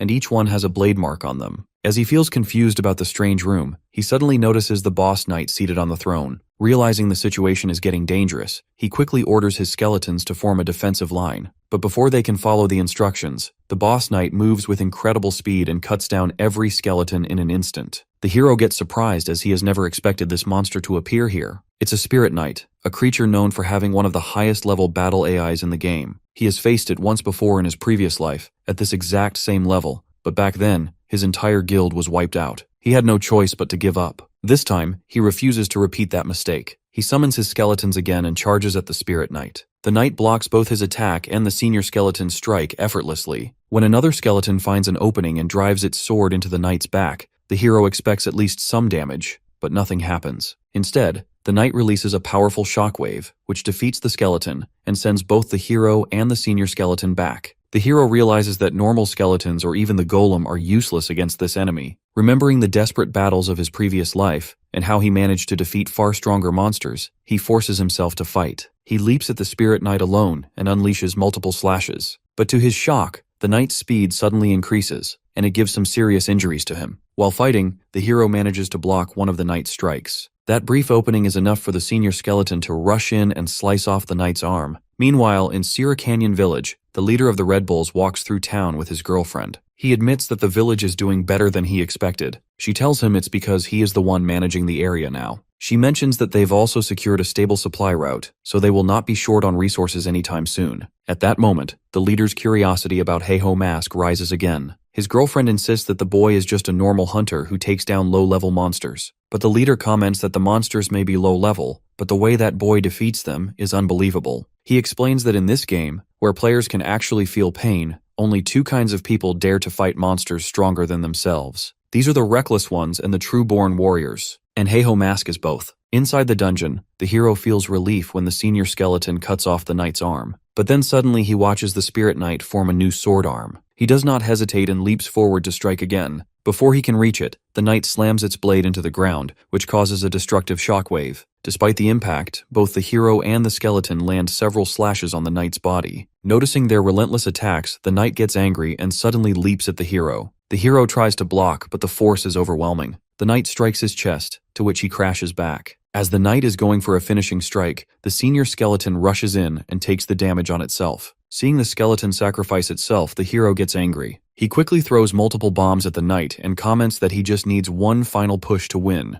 But when the smoke clears, the knight stands alive. He reminds himself that elemental monsters barely take damage from magic. That's why he mixed skeleton fragments into the bombs. Activating the fragment's ability, he summons a swarm of skeletons that grab the knight tightly. Seeing the opportunity, the hero leaps forward, and by delivering multiple powerful blows, he finally kills the spirit knight. Doing this, the hero earns many rewards and a lot of money. He summons his senior skeleton, who checks on the condition of the remaining skeletons. The hero praises them for their efforts, to which the skeletons also feel good. Still, he feels puzzled about why he is still in the dungeon after defeating the boss. Just then, a treasure room suddenly opens in front of him. Getting amazed, he steps inside and finds a book containing the main quest story bait, something he has already read thoroughly before his regression. Feeling embarrassed about the reward, he prepares to leave, but a strange light erupts from the corner, signaling for another prize. Soon after, he arrives at Peryung Forest. Feeling confident that his level is now appropriate, he declares that it's time to begin the main quest. He summons all of his skeletons, now fully upgraded like his senior skeleton. This is thanks to the treasure room reward, an incredibly powerful skill called armament, which allows him to equip his summons with user gear. He thinks about how much stronger his skeletons will become with this skill. As he speaks to his skeletons, three men suddenly appear. They introduce themselves as members of the R2 family, but the hero ignores them and continues on his path. They call him and insist he at least hear them out. They explain that they are training in Peryung Forest, aiming to reach level 100,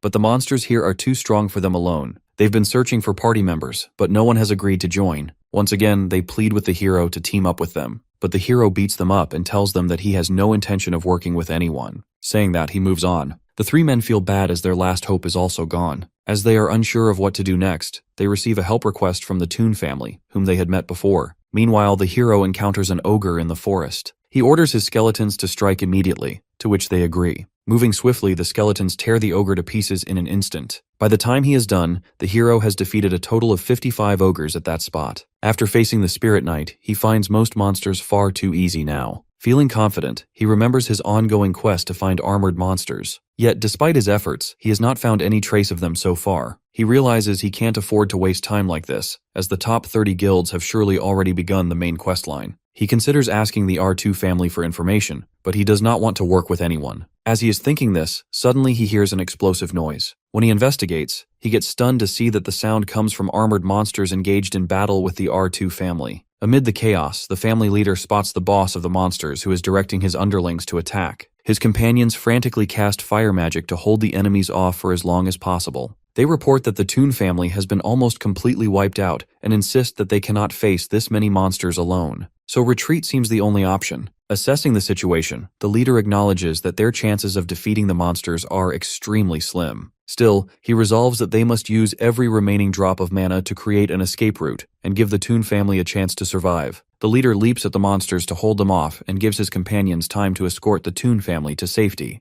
But one of the monsters lands a powerful punch, to which the leader crashes back. As the monster is going to crush him, the hero suddenly appears. Using his power, he cuts down the monster instantly. The leader gets surprised, but the hero clarifies that he isn't here to help. He is here to make sure they guys do not steal his kills. When he commands his skeletons to attack, they move with incredible speed and cut through the remaining monsters effortlessly. The leader is stunned as he has never seen a necromancer whose summons obey so perfectly. But the hero's skeletons operate on an entirely different level. When the last monster falls, the system notifies the hero that he has gained experience points. Feeling satisfied, he knows that the real challenge is still ahead, the boss of these monsters. As the boss monster prepares to attack, the R2 family warns each other that the boy has no chance of surviving. They get shocked when they notice the monster's black and red marbled eyes. It is a clear sign that this monster is linked to the main quest. They explain that corrupted monsters are 3 times stronger than normal ones, and there's no way the hero could defeat it alone. Ignoring their warnings, the hero leaps at the monster and delivers multiple strikes. The monster feels angry, but the hero activates his powerful skill and defeats it instantly. The R2 family also gets stunned by what they have just witnessed. The system notifies the hero that he has earned a huge sum of money from the kill and gained a level. He thinks that now he only needs to return to the NPC and continue the main quest. But first, he considers how the monster's drops will be divided. There were 20 black orcs and 1 helm ogre, meaning the rewards are enormous. However, he knows that the player who strikes the monster first gets to decide how the loot is split, and that chance has already gone to the R2 and Toon families. He recalls that while the families were struggling against the monsters, he had been watching them from a distance. But when he sensed the danger, he couldn't hold back and jumped into the fight on his own. As he reflects on this, the R2 family approaches him and thanks him for his unexpected help.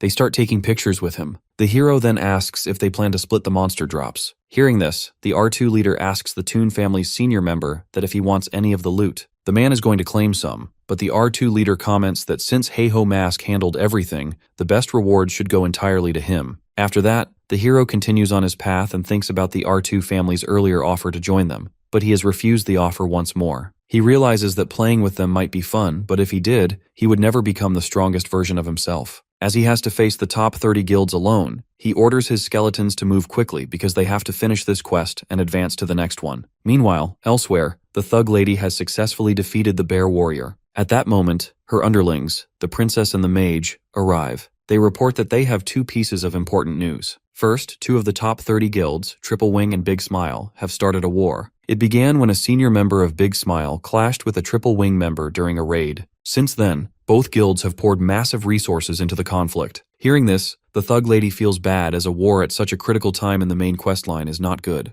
Then the mage delivers the second piece of information that the boy Heiho Mask has defeated the Helm Ogre. She gets surprised and realizes they need to accelerate their progress as well. She orders them to head to the NPC Ma Wung to pick up the next quests. Meanwhile, at Bangsu Castle, the hero meets with his boss, a Himbri, once again. The boss praises him for completing his mission flawlessly and mentions that the NPC has instructed him to reward the hero with a secret order ring. The hero feels embarrassed as everything has been going smoothly so far. He recalls visiting the NPC who first told him to join the secret order mission. Understanding the value of the ring, which grants significant stat boosts, he agrees to the boss's demand. The NPC then tells him that if he truly wants to join the secret order, he must return to his boss, a Himbri. The hero gets stunned, but the NPC explains that the boss is also a member of the secret order and can grant him the emblem. Recalling that, the hero stands on his hands with the boss's demand, as by doing this, he will receive the ring. Once he obtains it, the boss approves the next mission, noting that this assignment will make the hero even stronger, as it leads him into the war zone. Arriving at the gate of the war zone, the hero surveys the area. He knows that here, an endless stream of monsters pours in from beyond the castle walls. The waves come continuously for a limited time, making this far more dangerous than a normal raid. But the rewards are based on how many monsters one can defeat, and that excites him. He has wanted to enter this place since before his reincarnation, but his old guild never agreed to come. As he observes, a girl secretly watches him, reporting to her senior that she has found the boy. Meanwhile, the leader of the Apollo Guild feels angry at one of his subordinates for failing to capture the hero. The worker explains that the Thunder Hunters suddenly interfered. That's why they can't capture the boy. Feeling angry, the leader assumes that Heiho Mask might be connected to the Thunder Hunters. He calls the senior of the Big Smile Guild and asks for a favor that he wants them to teach the boy a lesson. When the senior of Big Smile asks why he should get involved, the leader mentions that Heiho Mask has dared to attack his guild and has not even apologized. The Big Smile senior initially refuses, insisting that his guild is too large to get involved in such a petty matter. Hearing this, the Apollo leader warns him that if Big Smile refuses, he will immediately cut off all sponsorship and funding to their guild. Getting shocked by this threat, the Big Smile senior quickly agrees to carry out the task. Ending the call, he feels confused as refusing the job could cost his guild too much financially, but attacking the hero will ruin his guild's reputation. Just then, the girl who has been secretly observing our hero's movements approaches him. She is actually a reserve member of Big Smile and offers her help in taking down the hero. The senior realizes that this is a way to protect the guild's image while still dealing with the problem. The girl assures him that she will do everything in her power to eliminate the boy. Meanwhile, all the participants gather in front of the battlefield gate, including the hero. The castle captain starts explaining the rules. He announces that the gate will soon open, and warns that beyond the walls lies a lawless zone, crawling with monsters. He mentions that the castle gates will remain closed for the next 14 hours, and rewards will be distributed based on how many monsters each participant defeats during that time. In addition to the general rewards, the captain announces special missions for defeating different types of monsters. The hero is assigned a blue giant monster, with the prize being a unique skill book. He gets amazed to see this as the unique skill books grant rare and high-rank skills, and he has only seen a few in his entire past life. As he talks about the reward, others nearby overhear him, and they feel greedy about this reward. The moment the gate opens, the hero immediately activates his speeding skill and rushes into the battlefield, as he wants to defeat the monsters before anyone else can reach them. Seeing this, the other participants grow angry and decide to chase after him. But just then, the Big Smile assistant girl appears and offers to lead them as a team. One of the men says that she is a newbie and couldn't possibly defeat the hero on her own. To everyone's shock, she delivers a powerful strike to the man and throws him aside. She explains that she knows everyone wants the unique skill book, and if they follow her orders, she will make sure they get it after the hero is defeated. Hearing this, the group accepts her as their leader, and they head into the battlefield together. From a distance, the hero watches them quietly. He realizes they've formed a team solely to take him down. He feels bad as he was already planning to focus on hunting monsters,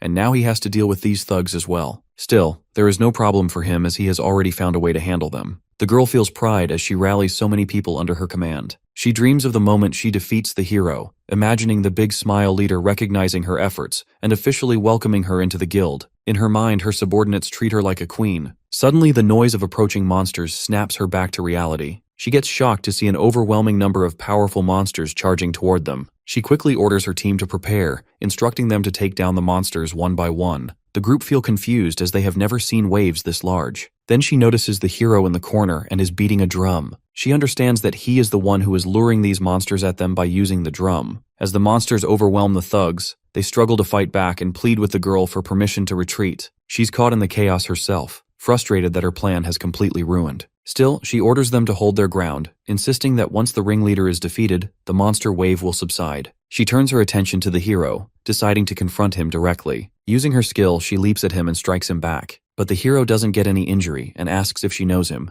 admitting he doesn't remember her face clearly. She avoids the question, claiming she simply wants to eliminate a rival for the unique skill book in advance. The hero tries to strike her with his sword, but she blocks it effortlessly. He notes that she seems surprisingly indifferent about the skill book. They engage in combat, and the hero throws a bomb at her, but she also dodges this attack easily. Seeing her movements, he asks again about her group. She refuses to answer and comments that if he's so curious, he'll have to figure it out himself. With that, she activates her slot-on skill, to which she gains powerful armor and enhances her abilities. The hero thinks that if he defeats her now, he'll never learn where she comes from. But letting his guard down is too risky, as she is extremely dangerous. She notices the skeleton standing behind her, but the hero reassures her that they won't interfere as they've been instructed to stay out of the fight. She lunges at him with full force, but he blocks her strike effortlessly. She follows up with multiple blows to his body, to which the hero feels pain. She declares that he must die for defying her leader, Hyebibin. As she leaps for another attack, a skeleton suddenly intercepts with its leg, causing her to fall down. Hearing the name of her leader, the hero realizes she belongs to the Big Smile Guild. He strikes her lightly with his sword, then binds her with a stone. He asks why her guild is targeting him, but she refuses to answer. He notes that he knows she is a subordinate of the Smile Guild. Getting surprised, she asks how he has figured it out. The hero simply thinks to himself that he knows because this is his second life, and experience has taught him well. He asks her again about why her guild is targeting him. She admits she doesn't know the full reason, telling him to just kill her if he wants. But the hero rejects, saying he can't do that as it would be a waste to let someone like her die. At that moment, he receives a notification that the blue giant has just spawned. Without releasing her, he turns to complete the mission. From behind, she feels embarrassed as not only has the hero seen through her plan, but he also went a step further and even spared her life. After that, she calls her leader and admits that she failed to deal with Heiho Mask. After ending the call, the leader gets worried, realizing that even his most trusted subordinate could not complete the mission. At the same time, he receives a call from the senior of the Apollo Guild, who states that he knows the Big Smile Guild has failed to defeat the boy. He warns that if word of this gets out, the Big Smile Guild's reputation could be completely ruined. The leader of the Big Smile feels angry as this all has happened just because of the hero. Meanwhile, the hero locates the blue giant and, after a hard-fought battle, he manages to bring it down. He is now completely exhausted, as the monster's power feels closer to a level 100. Even so, he feels relieved knowing that the thugs who planned to ambush him ended up dying on their own. If they had survived, they might have stolen this reward as well. He wonders why the Big Smile Guild is targeting him, especially when he has never crossed paths with them. Thinking back to his previous life, he remembers how his own guild rose too quickly, causing the guilds ranked around the 30s to unite against him. At the center of that conspiracy was the Thug Lady, the leader of the Thunder Hunters. Realizing this, he suspects that she might be behind this situation as well, but he decides that anyone who stands in his way will be dealt with the same way he deals with monsters. Checking the timer, he sees that 138 hours remain for the Warzone mission, so he rushes deeper inside to hunt as many monsters as possible and gather rewards. When the event finally ends and the gate reopens, the surviving participants walk out looking frustrated. They regret following the girl's lead, realizing that her plan only pushed them into failure. As they talk among themselves, they notice the hero standing nearby, now carrying a lot of money earned from the mission. He remarks that he knows they haven't earned a single coin this time, but reassures them that they will succeed next time. At that moment, the girl from Big Smile's guild watches him secretly again, but she feels some love for him. Soon, the castle captain announces the hero as the top performer of the mission and calls him to his office. When the hero arrives, the captain praises him, noting that he defeated the most monsters and even a blue giant. He explains that recently, strange monsters have been appearing more frequently, creatures with blue skin that radiate an icy aura, like the blue giant the hero just defeated. The captain mentions that these monsters seem to be coming from the snowy mountains beyond. As he listens, the hero realizes the captain is essentially describing the Frozen Kingdom map within the battleground, though he already knows this. The captain then begins to speak about the mission's reward, but mentions that before they proceed, there is a message from the hero's boss. The captain tells him that his boss has ordered him to go to the Urgel mountain range and meet with the blacksmith. Hearing this, the hero realizes that the Urgel mountain range is teeming with high-level monsters. The captain then hands him the promised reward, a unique skill book. The hero feels curious about what skill it might grant him. As he places his hand on the book, the system prompts him to learn the clay play skill, to which he gets surprised. Meanwhile, the Thug Lady of the Thunder Hunters Guild is standing in the forest. She angrily delivers a devastating strike that shatters the surroundings. The guild's mage remarks that a group of unknown people suddenly appeared while her guild was fighting and stole the main quest monster. She demands to know who they are. The mage notes that they don't seem to belong to any of the top 30 ranked guilds. The Thug Lady orders that their descriptions be recorded, a bounty placed on them, and that no one be allowed near the next boss monster spawn. She swears that since they stole her prey, she will hunt them down and kill them all. Meanwhile, the group is enjoying their success and feeling satisfied with their actions. One of them suggests that they should also take out the Thunder Hunters Guild members. The Snake Girl warns that doing so would expose their identities, which could lead to serious trouble. At that moment, their senior, the Knight, arrives and reminds them that their mission is to maintain the game's balance from the shadows. He orders them not to forget the duty of their guild, the Hands Guild, to which everyone agrees. Another girl comments on the hero, noting how quickly he is clearing the main quest. The Knight mentions that their top priority is to prevent the top 30 ranked guilds from completing their main quests. The Snake Girl then tells everyone to stop chatting and get ready for the next mission, to which the group follows her instructions. Meanwhile, the hero studies the clay play skill and realizes that it allows him to transform his golem into different monsters. With this ability, flying, enhanced mobility, and new combat options all become possible. To test it, he uses the blue giant's tooth on his golem. A bright light bursts from the golem, and he waits eagerly to see the result. To his surprise, when the transformation finishes, the golem becomes a tiny version of the blue giant. The system explains that this happened because his rank is still too low. Accepting this, he heads toward Urgel village. He blames himself for expecting too much from the skill, but he also understands that a powerful ability like this won't reach its full potential so easily. He decides to raise the skill's rank slowly and focus on the main quest for now. Reading the quest to meet the blacksmith, he thinks about how well he knows that man. The blacksmith is part of the secret order and is the most famous craftsman in the game. Countless epic items with incredible stats were created by him. With that in mind, the hero reaches the blacksmith's home, only to find it empty. Suddenly, the blacksmith appears from behind and strikes him with full force. Because of this, the hero's HP drops. The blacksmith comments that people these days are weak. He mentions that in his time, everyone was much stronger. The hero recognizes him and asks why he attacked him. The blacksmith replies that it was only a test, to which the hero feels confused about what kind of NPC randomly beats someone as a greeting. Before he can react, the system notifies him that he has earned 2 titles just by meeting this man. Getting surprised, the hero grabs the blacksmith and begs him to give him any task, claiming he wants to serve under him. The blacksmith gives him a pouch as a new quest. By throwing him out of the house, he orders him to deliver the pouch to Baheim Forest. The hero doesn't feel upset as he knows this quest can reward him greatly. Reading the quest details, he realizes he will have to meet the elves in that forest. The problem is that elves are usually hostile toward humans and hide deep inside the woods, constantly moving to avoid being found. Thinking about how to handle this, the hero suddenly gets an idea. He begins beating drums in the center of town, announcing that he is buying information about Baheim Forest. The act is embarrassing, but he has no better option. As he continues, a powerful figure named Pitbull Singh suddenly appears. Seeing him, the hero gets surprised as the guy is one of the top 100 rankers. The crowd also wonders about why such a high-ranked player has shown up. Some even whisper that he might be here to challenge the hero. The hero thinks back to his past life, remembering that he once fought this guy and managed to defeat him. But now, with his current low level, he isn't sure he can win if they end up fighting again. As people comment that the hero looks completely outmatched in front of this guy, the hero feels angry. The guy says he heard the hero is looking for information about Baheim Forest. He assures him that he can tell him everything he wants to know. When the hero asks the price for that information, the guy replies that he wants to confess his love. Hearing this, everyone gets shocked as they assume that the guy intends to confess his love to the hero. After that, both the hero and the guy run into the forest, trying to escape the chaos behind them. The hero feels exhausted, to which the guy urges him to calm down. But the hero gets angry as this entire situation is the guy's fault. First, he made that shocking statement in front of everyone,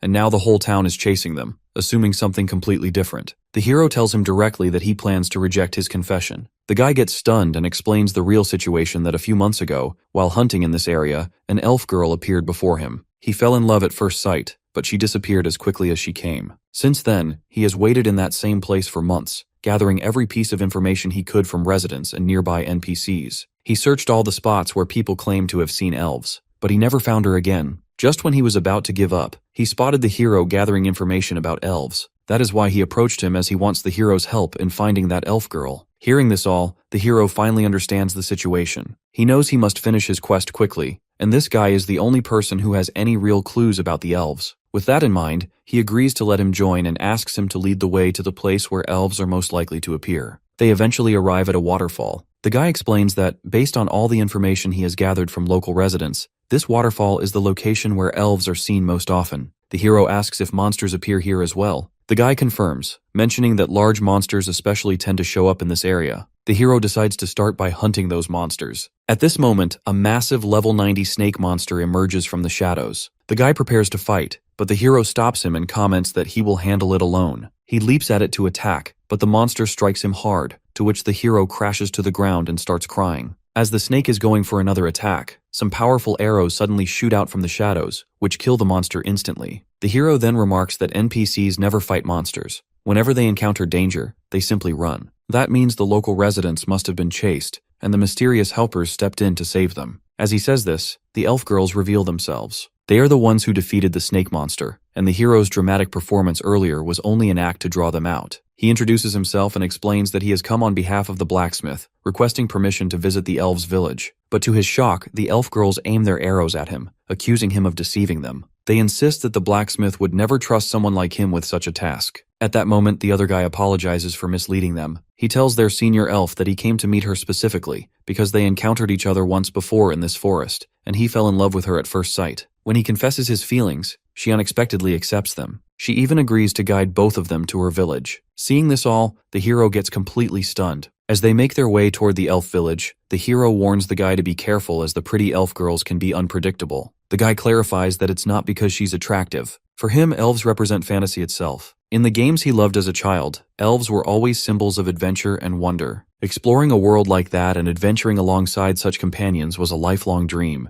He then asks the hero if he's playing the game to chase a similar dream. The hero comments that he has no such fantasies. His only goal is to become the strongest in the game and crush anyone who ever looked down on him. The guy warns him that by chasing strength for revenge, he risks becoming just like those who once betrayed him. Hearing this, the hero gets angry and punches him hard. He shouts that those are the empty words of people obsessed with dreams and happiness. He asks if the guy even knows what it's like to struggle every day just to survive, only to have what little he has taken away in an instant. He mentions that he doesn't care what the guy's motives are, but he orders him to just stop lecturing him. As they both are busy in this, the elf orders them to stop causing a scene because they have finally reached the village. She explains that the village senior resides in the tallest tree. The hero asks her to lead him there. Upon arrival, she informs the senior that she has brought a human scent on behalf of the blacksmith. The senior observes that it seems to be a task meant for the secret task force. The hero confirms this and hands over the pouch the blacksmith had given him. As he does, the system notifies him that the quest is complete. When the senior opens the pouch, the hero gets stunned to see an epic item inside,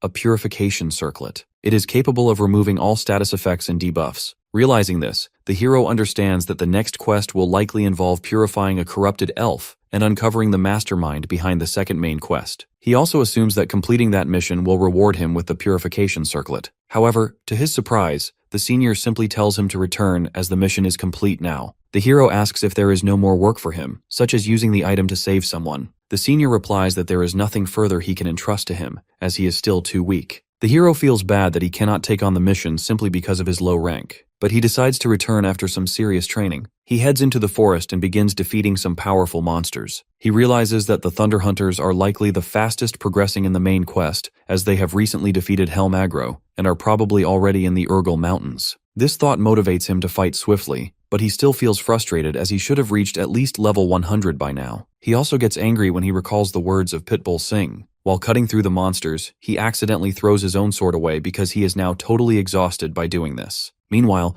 the other guy explains the earlier misunderstanding to the elf girl. She gently suggests that he apologize to the hero, saying it could easily resolve the tension between them. The guy agrees, and when he reaches the hero, he notices the monsters are going to attack him. Noticing the danger, he delivers a powerful punch that defeats the monsters instantly and saves the hero from harm. Doing this, the guy tells the hero that he has something to say. The hero assumes he might be here to fight him and orders his skeletons to attack. But when the guy sincerely apologizes for his earlier mistake, the hero quickly stops the skeletons. He tells him that if he truly wants to apologize, he must help him hunt monsters. As they talk, more monsters suddenly appear. The hero and the guy fight together and take them down. After several days of relentless hunting, the hero finally reaches level 100. The guy then says he will log out of the game, to which the hero agrees. Before leaving, the guy teases him again, which makes the hero angry once more. The hero then heads to the senior elf. Observing him, the elf remarks that the hero now seems capable of handling the next mission and hands him the purification circlet. The hero gets surprised as he has now received the next quest, Corrupted Elf. When he asks where he needs to go, the senior elf admits he doesn't know and leaves, because finding the route is our hero's responsibility from now on. After that, the hero begins searching for the corrupted elf, but he feels embarrassed as the map is enormous, and he can't complete the quest by wandering blindly. He thinks that just when he believed the level problem was solved, new challenges keep piling up. He mutters that he will need to gather information again, but public trades like last time are risky. Revealing keywords like corrupted elf for a main quest would attract swarms of curious players. Still, he isn't worried as he has his own methods. Although it isn't confirmed, he suspects that the corrupted elf's role is to raise armies of monsters. He gets a plan. By circulating notes offering to buy the locations of newly spawned monsters for money, uninformed players will bring him information without realizing his true goal. He can then compile all the data and use it to pinpoint the corrupted elf's location. As he publishes the post on his channel, the first informant suddenly approaches him. When he sees him, he gets shocked to see that the person is none other than the leader of the Red Bulls Guild. In fact, the leader had been with his team when his girlfriend noticed the new post by the boy known as Hey-Ho Mask. She points out that this time, the boy is asking for the locations of recently spawned monsters. Instantly, the leader realizes that hunting monsters is likely not the boy's true goal, as he may be aiming for something much bigger. So the leader tells his girlfriend that he will track down the boy and deal with him personally. At that moment, the hero feels frustrated. He had only planned to track down some low-ranking guild members, but now the leader of the Red Bulls has appeared out of nowhere. Deciding that the best thing is to quietly escape, he begins to move. But the leader stops him. Recognizing the danger, the hero summons his skeletons, who aim their swords at the leader. The leader warns him that if he had attacked, the hero would already be dead. The hero knows this is true, as he can sense the overwhelming power radiating from the leader. The leader then asks him to reveal his identity, noting that the hero possesses impressive physical abilities and a remarkable skill in gathering information. In response, the hero quickly starts acting, pretending to be a clueless newbie. He claims that he was only trying to find some information about monsters and knows nothing else. Observing his childish behavior, the leader comments that there seems to have been a misunderstanding. He then offers the hero a place in his guild, promising 5 billion in reward if he joins. Hearing about a lot of money, the hero feels greedy, but states that money alone cannot buy him. The leader then activates a powerful skill and warns him that he could kill him if he refuses to join the guild. Even so, the hero isn't scared at all, and again rejects the offer. He declares that he will not rely on anyone else's strength, and that he will become the strongest on his own. He warns the leader that when he reaches that point, the first people he will crush are the leader and his companions. The leader sits on a cliff and tells the hero about the Red Lake, where there has been an explosive increase in newly spawned monsters. The hero asks why he is sharing this information with him, since they are supposed to be rivals. The leader explains that he does not see him as a rival. His guild is the strongest and bows to no one. He admits he is sharing the information only because he admires the hero's spirit for going solo. As the leader returns to his guild, the hero comments that if they are avoiding elf territories, they must be taking the dwarf route of the main quest and are likely at Salt Mountain. Hearing this, the leader mocks him, to which the hero feels angry but escapes from there. From behind, the leader tells his team that the boy they had considered recruiting is nothing special. However, he feels curious to see how far this boy can go on his own. Meanwhile, the hero arrives at Red Lake with his skeletons. He still feels embarrassed by the leader's words. At this moment, he notices his skeletons are playing in the red water. Seeing them, he recalls his own past when his party members also played in the same lake. Back then, he had been serious, telling them to focus on killing as many monsters as possible to level up. Thinking that, he orders his skeletons to stay on defense. While speaking to them, he suddenly notices a group of guys is approaching him, which includes one warrior, 2 mages, and a priest. He commands his skeletons to attack immediately. Before the skeletons can move, the group suddenly sits down in front of him. The hero feels confused about this, and the guys beg for his help. The group explains that they need the hero's help to hunt the corrupted gray cockatrice. The hero asks why they can't handle it by themselves. They introduce themselves as the second raid team of Golden Brother, a fairly well-known guild considered one of the promising next-generation top 30 guilds. But they are treated like leftovers within it. The hero interrupts them, telling them not to waste time with their story and to simply explain what they need. They plead for his assistance, saying that if they fail, they will be kicked out of the guild. The hero initially rejects their request. They beg again, explaining that they have nowhere else to turn, and even offer 20,000 gold. But the hero refuses as the reward is too small. Finally, they promise to give him every byproduct from the hunt. Hearing this, the hero feels interested and finally agrees to help. At that moment, they recall a past incident when they were caught by the Apollo Guild for taking a loan.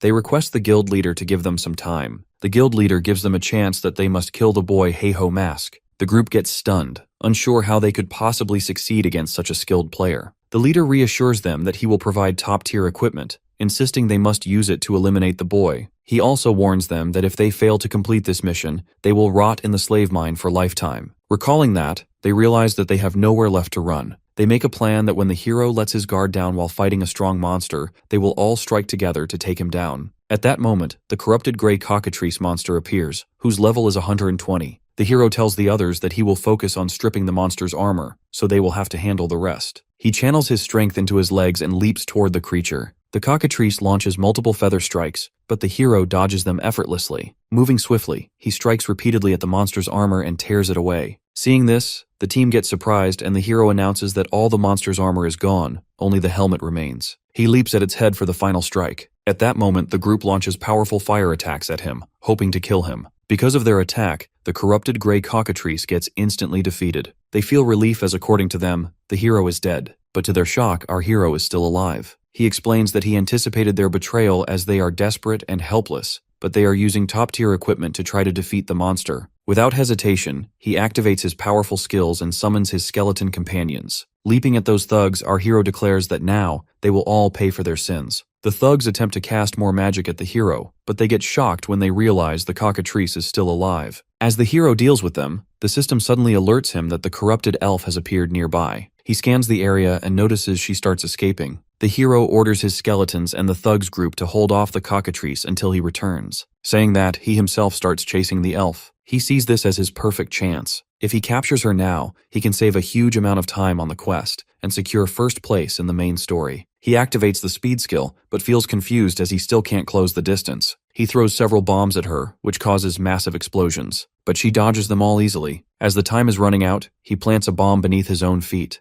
The explosion launches him forward at high speed, but just as he reaches her, he gets shocked to see the corrupted elf suddenly strike herself and collapse. Without wasting a time, he uses the purification circlet on her, to which she regains her senses. At that moment, she hands him a letter. The system notifies the hero that he has successfully completed the quest. He also notices that she has already vanished from the surface. He understands that her disappearance means the quest required her to end her own life once it was fulfilled. Meanwhile, the thugs are still struggling against the cockatrice, and the skeletons are not helping them. The hero arrives just in time, and by summoning his golem, he finishes off the cockatrice easily. The thugs apologize for betraying him and confess that the Apollo Guild ordered them to kill him. Hearing this, the hero feels confused about why that guild wants him dead by using such rare items. As he is thinking this, he realizes he must take action before things get worse. He orders the thugs to hand over everything they have, and tells them that, from now on, each of them owes him 1 million gold every week. Meanwhile, at the Big Smile Guild, the leader is relaxing. An informer rushes in and reports that the Red Bulls Guild has just declared war on them. The leader gets stunned, and the informer mentions that the Red Bulls claim it is payback for attacking the boy Heiho Mask. As the leader tries to process this, another informer arrives with more bad news. The unique items the leader had lent to the Apollo Guild a few days ago have suddenly appeared on the marketplace. When the leader demands to know who is selling them, the informer answers that it is none other than the Heiho Mask. Meanwhile, walking through the forest, the hero thinks back to when he returned to the elder of the elf village after completing his quest. The elder asked him to leave the purification circlet behind. He also gave him the next mission to uncover the secret hidden at the location marked on the corrupted elf's keepsake. Remembering this, the hero realizes the keepsake refers to the letter the elf girl gave him. But when he opens it, the sentences look strange as they are written in a way a normal person can't understand. He realizes that he needs help from Pitbull Singh, the one person he knows who can read the elven language. He heads to meet him and gets stunned to find several elf girls serving him. When one of the girls complains that he doesn't love her, the guy gently replies that he loves everyone. Hearing this, the hero strictly asks why he is playing around with all these girls. The guy explains that, to stay in the elf village, he needs the villagers to like him, so he does whatever keeps them happy. The elf girls warn the hero to stay away from Pitbull, but the guy gently calms them down, assuring them that the hero isn't doing anything harmful. The hero then shows him the letter and asks him to translate it. After reading it, the guy explains that a place watched over by eagles likely means a high location, and a place with blue clouds must be referring to the blue mist in the forest. He tells the hero to stop gaming so much and read some books like he does, but the hero feels angry about this. Later, the hero stands alone in the deep forest. He feels embarrassed as he has always believed elves disliked humans, yet they seem to adore Pitbull Singh. At that moment, a level 110 Smogrian appears, but by moving swiftly, the hero takes it down instantly. Even after the fight, he feels uncertain as all he has encountered so far are Smogrians. He wonders whether he is even in the right place. He remembers the guy's warning to be cautious as, after all, the Sweepers Guild, one of the top 30 guilds, controls this area. As he is thinking, a strange man suddenly steps out from the shadows and demands to know the hero's identity. With his power, the man changes the entire forest around them. The system identifies him as a corrupt comrade named Avon. The hero realizes that this means the man is connected to the main quest. The guy leaps at him, but the hero blocks the attack and forces him back. He then sends his skeletons to strike, but the guy destroys them easily. Feeling angry, the hero unleashes multiple strikes, but to his shock, every wound the guy receives heals instantly. The system warns the hero that physical attacks are useless against this creature. The hero orders his skeleton mage to attack next, but the guy leaps in and takes it down as well. Noticing the situation getting worse, the hero feels confused about how he is supposed to defeat such a powerful monster all by himself.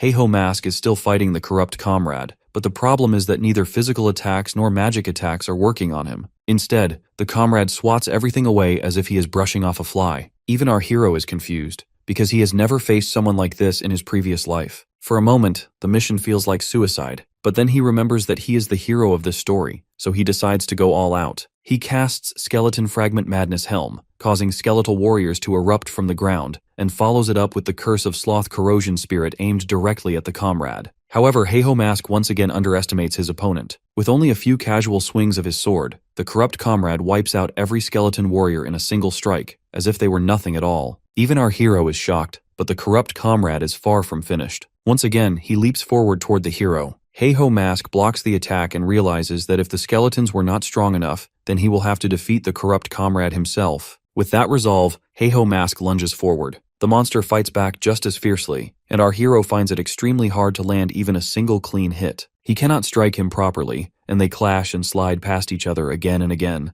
Heiho Mask grows frustrated, so he summons a golem from the ground. The massive creature grips the corrupt comrade tightly in its hand, and our hero seizes this chance to strike. At the very last moment, the corrupt comrade drives his sharp sword straight through Heiho Mask's body, and blood spills out. Instead of panicking, our hero smirks, because this is exactly what he planned. He has already placed a curse on himself, and because of it, the comrade's movements become temporarily restricted. Heiho Mask then summons skeleton mages all around the corrupt comrade and declares that this time he has truly gone all out. With a single flick of his finger, the skeleton mages unleash a devastating blast on the comrade. After the explosion, Heiho Mask sits a short distance away, coughing heavily from exhaustion. A system notification appears, showing that he has completed the quest and earned the title Corruption Destroyer. Still, he feels frustrated because the war watch he collected does not take any physical damage. Even so, he feels grateful that he managed to defeat the monster because it was a truly difficult fight. He uses a health potion to restore himself, but then he notices movement in the ashes. Someone is emerging, and it is indeed the corrupt monster. Our hero pulls out his sword again, irritated and shocked that the enemy is still alive. The truth is that Heiho Mask is no longer in a condition where he can keep fighting. The comrade raises his sword, but instead of swinging it at Heiho Mask, he drives it into his own head and collapses onto the ground. Heiho Mask grows even more confused because the man has stabbed himself. At that moment, he hears the faint clinking sound of a broken mask falling away from the comrade's face, followed by a weak plea for mercy. The comrade begs our hero to kill him, asking him to end it before the power of corruption takes control of him once again. Seeing his fragile and exhausted face, our hero realizes that he is telling the truth. The comrade explains that he was once a member of the Secret Order, just like our hero. During a mission, he was captured by the force behind the corruption and subjected to unbearable torture. After that, he was brainwashed and turned into a monster. While trapped in that state, he killed countless beings without control. He says that he joined the Secret Order because he wanted to protect people, but instead, he became the very thing that harmed them. Heiho Mask steps closer and tells him that he is the strongest fighter Heiho Mask has ever faced, which means he must have been incredibly powerful back when he was still human. Our hero says clearly that the real enemy is the corruption itself, because the man in front of him is a victim trapped under hypnosis. He explains that if he uses the purification circlet, there is a chance he could heal him instead of killing him. The comrade laughs softly and says that he now understands that Heiho Mask is a good person, and he feels relieved knowing that. He grips our hero's hand, and before Heiho Mask can react, the comrade says his farewell. His body fades into thin air, leaving only his sword behind. A system notification appears, informing our hero that he has completed the side quest Inheritance. Heiho Mask realizes that this was yet another hidden quest, and this time he feels genuinely irritated with the game. On the other hand, Cheaseolian finally finishes dealing with the dragons. Even after the rampage ends, she remains frustrated, because Heiho Mask is working with the Red Bulls instead of her clan, a clan that could give him everything he could ever want. As she sulks over this, her two clan members grow worried and confused. The boy believes that she only wanted to recruit talented players like our hero, but he realizes that this is not the truth. Cheaseolian is obsessed with Heiho Mask himself, and he does not like seeing her in this state. He suggests that they should return for now, but before he can even finish speaking, someone interrupts them. A knight approaches Cheaseolian, saying that he needs to speak with her. The moment he appears, both clan members tense up, frustrated and unsettled, because they did not even sense him coming. But Cheaseolian remains calm. She says that she has no reason to talk to someone she does not even know. At that moment, the man closes the distance between them and quietly asks if she wants him to get rid of our hero. Hearing those words, Cheaseolian's expression changes, and a slow smile spreads across her face. Heiho Mask places Aben's sword on the counter in front of the shopkeeper. The moment the shopkeeper sees it, his hands begin to tremble, and his face fills with sadness, because the corrupt comrade was once his close friend, and is now gone. He had been anxious for a long time, unable to learn where his friend was or whether he was even alive, and seeing the sword at least gives him a sense of closure. Our hero remains calm and hands the sword over, thinking it would feel strange and even disrespectful to keep the property of someone he had just killed. Just then, a system notification appears, revealing that the sword is a unique level weapon with an extra 77% strength, 66% stamina, 55% intelligence, and 44% mana. The moment our hero sees the stats, he cannot help but stare in awe at how incredible the weapon is. He almost starts drooling over it and silently thanks the poor comrade's soul, feeling like he has hit a massive jackpot. He even imagines that the comrade would be happy to pass on such a blessing, because now our hero will not need to buy another sword for a very long time. With the extra money he now has, his mind races as he thinks about all the things he can finally do in this world. Suddenly, someone calls out his name. Heiho Mask turns around and freezes when he sees a huge crowd gathered in front of him. They are not there to talk or negotiate. They rush toward him all at once. Our hero panics slightly and shouts, asking who they are and how they even recognized him when he is not wearing a mask. At that moment, his watch starts blinking. It is Anna on the line, telling him that he is basically in serious trouble, because there is a bounty on his head on the dark web worth around 100 million gold. Heiho Mask cannot believe that someone would place such a massive bounty on his head, and to him it means only one thing: Seolyeon is targeting him. At the same time, Seolyeon is speaking with Mark, the man who has just offered to kill our hero for her. She asks him why he wants to do it, and Mark explains that our hero is actually a werewolf. He compares the situation to a game of chess, saying our hero is a pawn, but an illegal one, a rule breaker who does not move according to the rules of the game. Mark claims that eliminating Heiho Mask is the only proper move. He tells her that several guilds have already joined his plan, and once the Thunder Hunters join as well, they can wipe Heiho Mask out together without any trouble. The queen starts to smile, and Mark thinks she is about to agree with him. But in the very next second, she slams him to the ground and steps on him in anger. She recognizes him as the same man who was with the group that stole the boss she was fighting last time. She makes it clear that she hates thieves and robbers, and she does not work with people who steal what belongs to her. Mark realizes that he has made a fatal mistake. He swings his sword at her in desperation, then immediately turns and runs away. One of the queen's clan members tries to chase him, but Cheaseolyeon stops them, knowing it would be pointless just like before. Instead, she orders her members to contact all the guilds and warn them that Heiho Mask belongs to her,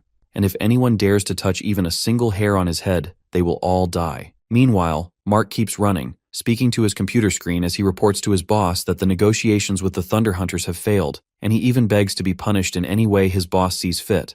Mark asks his supervisor if he should go and eliminate our hero on his own, but the supervisor refuses. He says it would be a mistake to act so openly, because Mark is his secret wildcard. He explains that the trap is already set, and now it is only a matter of time before our hero walks straight into it. Time is on his side. With that thought, he looks at the massive crowd charging toward our hero, confident that this chaos will do the work for him. On the other hand, our hero feels nothing but irritation. Even if he defeats everyone in front of him, more people just keep coming. Anna is completely panicked and explains that of course the crowd is this huge, because anyone who captures him will earn 100 million. Right now, Heiho Mask is basically a walking lottery ticket. She asks who he managed to anger so badly to end up in this situation. At first, Heiho Mask tries to deny it, but then he remembers all the people he crossed along the way. He realizes he has made more enemies than he thought. Still, there is only one person powerful enough to cause something like this, and that is Cheaseolyeon. But her personality is fierce and direct, and she would have come to kill him herself instead of sending others, which makes the situation even more confusing. Anna, now on the verge of tears, begs him to stay safe and asks what he plans to do.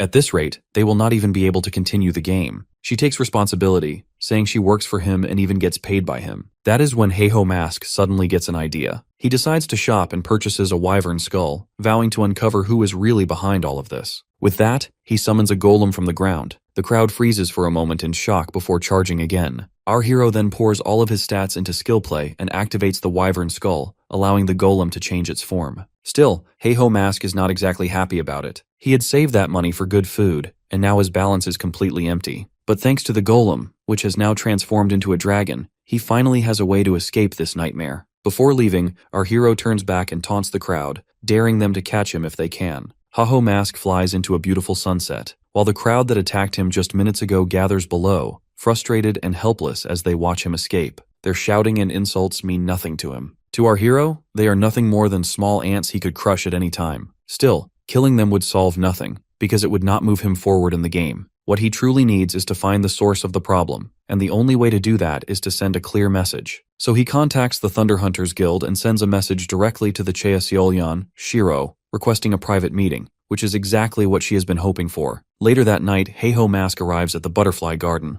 The queen is already waiting for him. She greets him with a mocking smile and asks why he suddenly wants to meet her, especially when he ignored her request for an audience before. Our hero has no interest in playing games. She is one of the people who tormented him relentlessly the day before he regressed, and she was the one who pushed his party members into betraying him. He wants to kill her on the spot, but he knows it would do him no good. He forces himself to calm down and asks if she is the one who placed the bounty on his head. The queen takes offense at the question and flatly denies it. Heiho Mask does not believe her. He accuses her of doing it out of spite, because she could not stand the fact that he left her guild and started taking everything for himself. His anger finally boils over, and he starts shouting at her, asking if she enjoys ruining people every chance she gets. By the time he finishes, his body trembles with rage. Shiro, however, looks amused. She tells him that her answer does not even matter, because he already decided not to believe her. No matter what she said, he would have doubted her anyway. Her words trigger a sharp sense of déjà vu in Heiho Mask, because she said the exact same thing before he regressed. As he looks at her strained and irritated expression, he suddenly remembers that there was an unknown person looking for him, and that is suspicious. He realizes that something feels off, because even in his past life something like this happens. He remembers that something suspicious moves behind closed doors, and after he turns that mysterious onlooker down, he ends up dead. When he snaps out of his thoughts, he sees that Shiro looks annoyed that he would think so poorly of her. Our hero does not give her any more attention, and instead focuses on that unknown ranker who is bold enough to enter the Thunder Hunters. That alone means it is likely those same people who killed him before. He feels like one piece of the puzzle is still missing. He decides to leave, but he is now sure of one thing.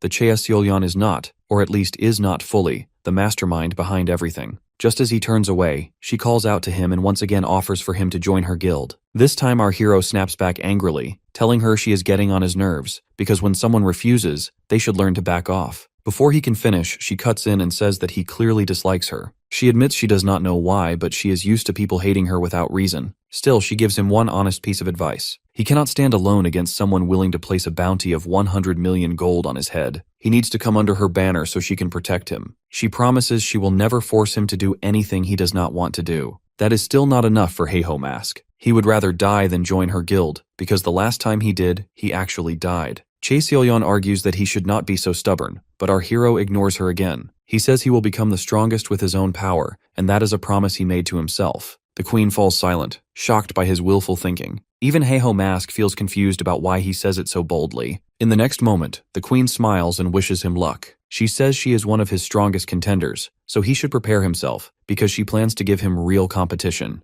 Heiho Mask thinks she is insane, because she is declaring war on him with a smile. He tells his golem to fly away as Cheaseolyon waves him goodbye. Heiho Mask looks back at the beautiful woman and realizes that before his regression, she was once normal too. Something must have happened before that time to turn her into the person she becomes. Whatever it is, he decides he will uncover it after he crushes the people behind the bounty. Suddenly, Anna's panicked voice comes in again and asks what he did, because a wanted poster now spreads everywhere. It states that whoever kills our hero will receive 100 million gold. She asks if he somehow found a sponsor willing to offer that much money. Our hero replies that it is not a sponsor, it is just one crazy woman who is after him. Elsewhere, at Mazandra Castle, a group of hooligans bully a young girl. She trembles in fear, injured, scared, and barely able to speak as she begs for her life. They kick her again and again and try to punch her, until a silver-haired boy suddenly stops them. He turns to the girl and asks if she is the quest target. The girl replies that her name is Git, and she has no idea what a quest target is. At that moment,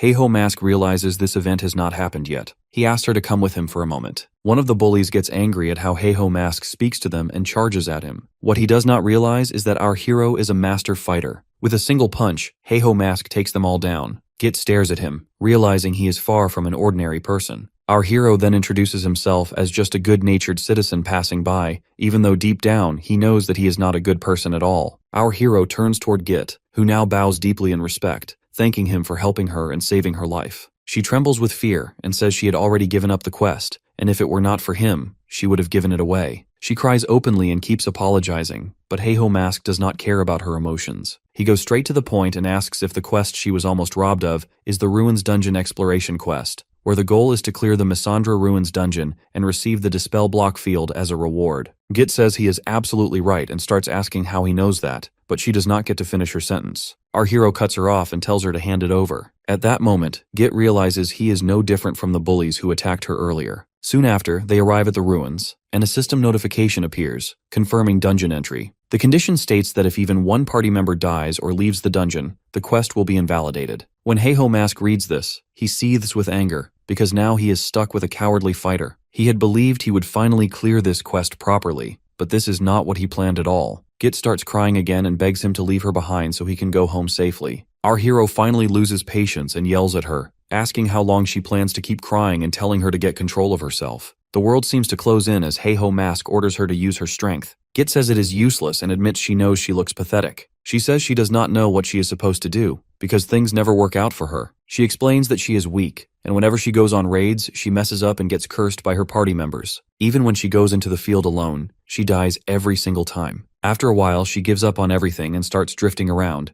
only taking small village NPC quests to stay safe. During that time, she accidentally meets the hidden quest condition and unlocks the ruins. When she learns that the quest rewards a title, she cries tears of happiness, because for the first time it feels like the game acknowledges that even someone weak like her can still be a player. She asks Heiho Mask if he really thinks she wants something that powerful stolen from her. She says she only gives up because there is no way she can defeat him. Git keeps crying as our hero finally lets go of her. He tells her she can keep running away her entire life, but no matter what happens, he is going to clear this dungeon. Just as he turns to leave, he suddenly stops and looks back. He tells Git that just because she has lived a weak life until now does not mean it has to be her destiny. He says she can still pull herself together and fight against the odds. Those words sink deep into Git's heart. When she realizes Heiho Mask has already walked away, she considers logging out for good. Then fear grips her, because if she leaves, she does not know what our hero might do to her for invalidating the dungeon quest. With no other choice, she quietly enters the dungeon. The moment she stands up, she freezes in terror as a giant bug monster appears right in front of her. Before she can control herself, she screams and runs toward Heiho Mask. He quickly realizes a swarm of giant bees is charging straight at them. He pushes Git aside, draws his sword, and slashes through the bees one by one. Git cries in panic as our hero fights without hesitation. 1 hour later, both of them sit exhausted on the ground. In the very next second, Heiho Mask starts screaming at her, accusing her of messing things up on purpose.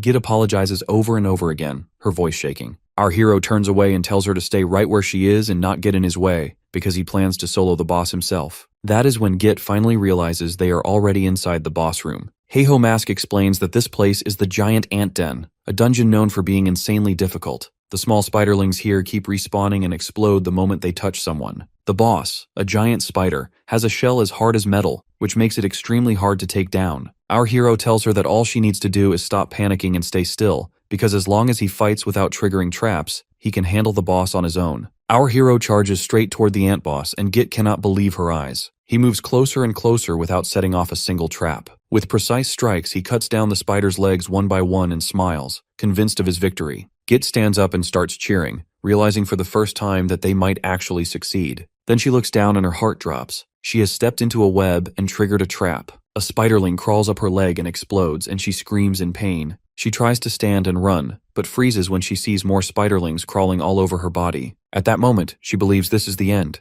Our hero reaches her at the last possible second, slicing through the spiderlings and destroying them one after another. He curses his luck for being stuck with someone so useless and openly calls Git worthless. He tells her to stop crying and run straight to the entrance, warning her that if the quest fails because of her, he will kill her himself. As Git stares in shock, the remaining ants swarm our hero and begin exploding one by one around him, while she watches the terrifying scene unfold in front of her. Git runs away from the temple crying uncontrollably, thinking she is pathetic and weak. She cannot even fight. She has accomplished nothing in her life and has always been the target of bullies who took whatever they wanted. She falls to the ground, overwhelmed by despair, but then suddenly she remembers our hero's words about changing her own destiny. Something inside her snaps. Meanwhile, our hero is cocooned by the ant spiders, but he slashes his way out with his sword. He watches the spiderlings carefully, knowing that if any of them die, the quest would fail, so he has to wait just a moment. He plans to summon his skeletons, but then he notices Git standing near the entrance. She draws the spider's attention, creating a perfect distraction so Heiho Mask can take down the boss more easily.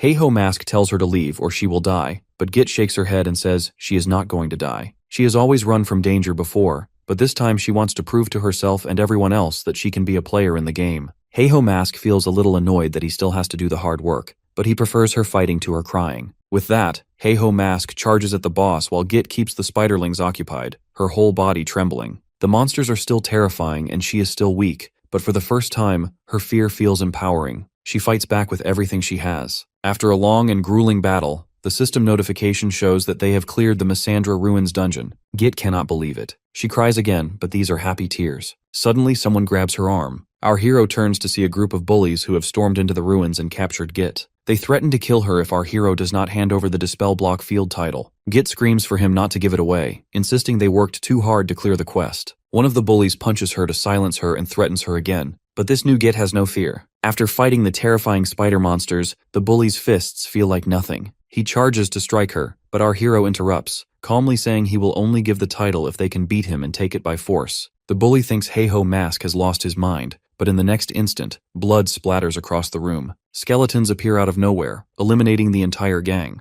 Git stares in shock, realizing that Heiho Mask is the infamous masked player known for summoning skeletons and wielding guild-level combat power alone. The bully cannot believe someone so strong could be in such a lowly place, but our hero shrugs, saying it is none of his concern. He calmly demands everything the bully owns, and a blast follows. Soon, our hero obtains the War Watch. As Heiho Mask and Git leave the ruins, Git reflects on how naive she was to think Heiho Mask was just a slightly stronger player. She now realizes he is a named player of legendary status. She bows to him once again, thanking him for saving her life. Without him, she would never have cleared the quest, not physically and not mentally. Before leaving, our hero tells her to take the title. She protests, saying she does not deserve it, but he insists on one condition: she must keep playing the game. Git is so touched that she bursts into tears and rushes to him, promising that she will work hard to make him proud. Later on, our hero changes out of the nerdy outfit he used to hide his identity. Once he is back in his normal clothes, he realizes how much more comfortable he feels. Earlier he wanted to lay low, but in the end, it turned out to be pointless anyway. Still, he did gain something useful from it. That is the player named Questman Git, who specializes in collecting rare quests. Our hero knows she will be useful later, so he decides to invest in her, even though right now she is still a whiny mess. With the block field finally dispelled, it is time for Heiho Mask to move toward his true goal and begin the second chapter of the main quest, the Cursed Territory. He enters the Riki town square, where many warriors are already gathered. They all realize the block field was lifted not long ago, and most of them are already preparing for the next main quest. All the major guilds are present. The second squad of Ares, the elite members of Triple Wing and Hydra, all top 30 are gathered. Suddenly, the attention of the crowd shifts to a man with an overwhelming presence. It is Heiho Mask, walking in as if he owns the city. Murmurs spread instantly. People whisper that he must be the one who took down the block field. Heiho Mask smiles and smirks, briefly enjoying the attention like a celebrity. But the praise does not last long. Insults soon follow. Rumors spread that he is backed by a powerful hacker who boosted his level unnaturally. Our hero laughs at the idea, thinking they are just jealous. Then he hears another rumor, that he is Chea Seolyan's pet, and that one truly irritates him. As if that were not enough, others start claiming he is dating Shev from the Red Bull Warriors, and that they go around warning people not to mess with our hero because he belongs to them. Heiho Mask starts shaking with anger. These rumors turn him into a joke. Before he realizes it, his anger explodes. He slams the man spreading the rumor, knocking him to the ground and striking him repeatedly. He yells that he belongs to no one and demands to know who started these lies. Suddenly, a calm voice interrupts him and tells him to stop, warning him not to interfere with an important quest. The speaker is an NPC from the Secret Order, Cerebro. Heiho Mask freezes and immediately backs off, realizing this marks the start of the main quest. He regains his composure as the NPC sees that things have settled. Cerebro begins explaining that the Cursed Territory is a land where a corrupted being once conducted experiments in a past era. Because of that, nearby monsters and regions are now cursed, and the curse must be lifted. Our hero realizes he has heard this before, back in his previous life. To study the curse, the next task should be to capture a cursed monster, the goat-headed chimera. Our hero already knows its patterns, spawn points, and weaknesses. He waits for those familiar words. But then the NPC changes the task. Instead, she announces that the target is the Evil Eye. Our hero's eyes widen. This never happened before. The Evil Eye is level 150 and has a passive AoE skill. As the crowd erupts into arguments, the NPC clarifies that they do not need to bring the Evil Eye back alive. Only 4 teams will be given the chance to capture it, and only those 4 teams will qualify for the main quest. With limited slots, tension explodes. The NPC wishes them luck, and within seconds everyone rushes out, desperate to secure a spot. Everyone except Heiho Mask. He stands still, confused and deeply shaken. The future has changed. The knowledge he relied on may now be useless. His thoughts spiral, but he slaps his own face to calm down. He forces himself to think clearly. Either the future is changing because of his regression,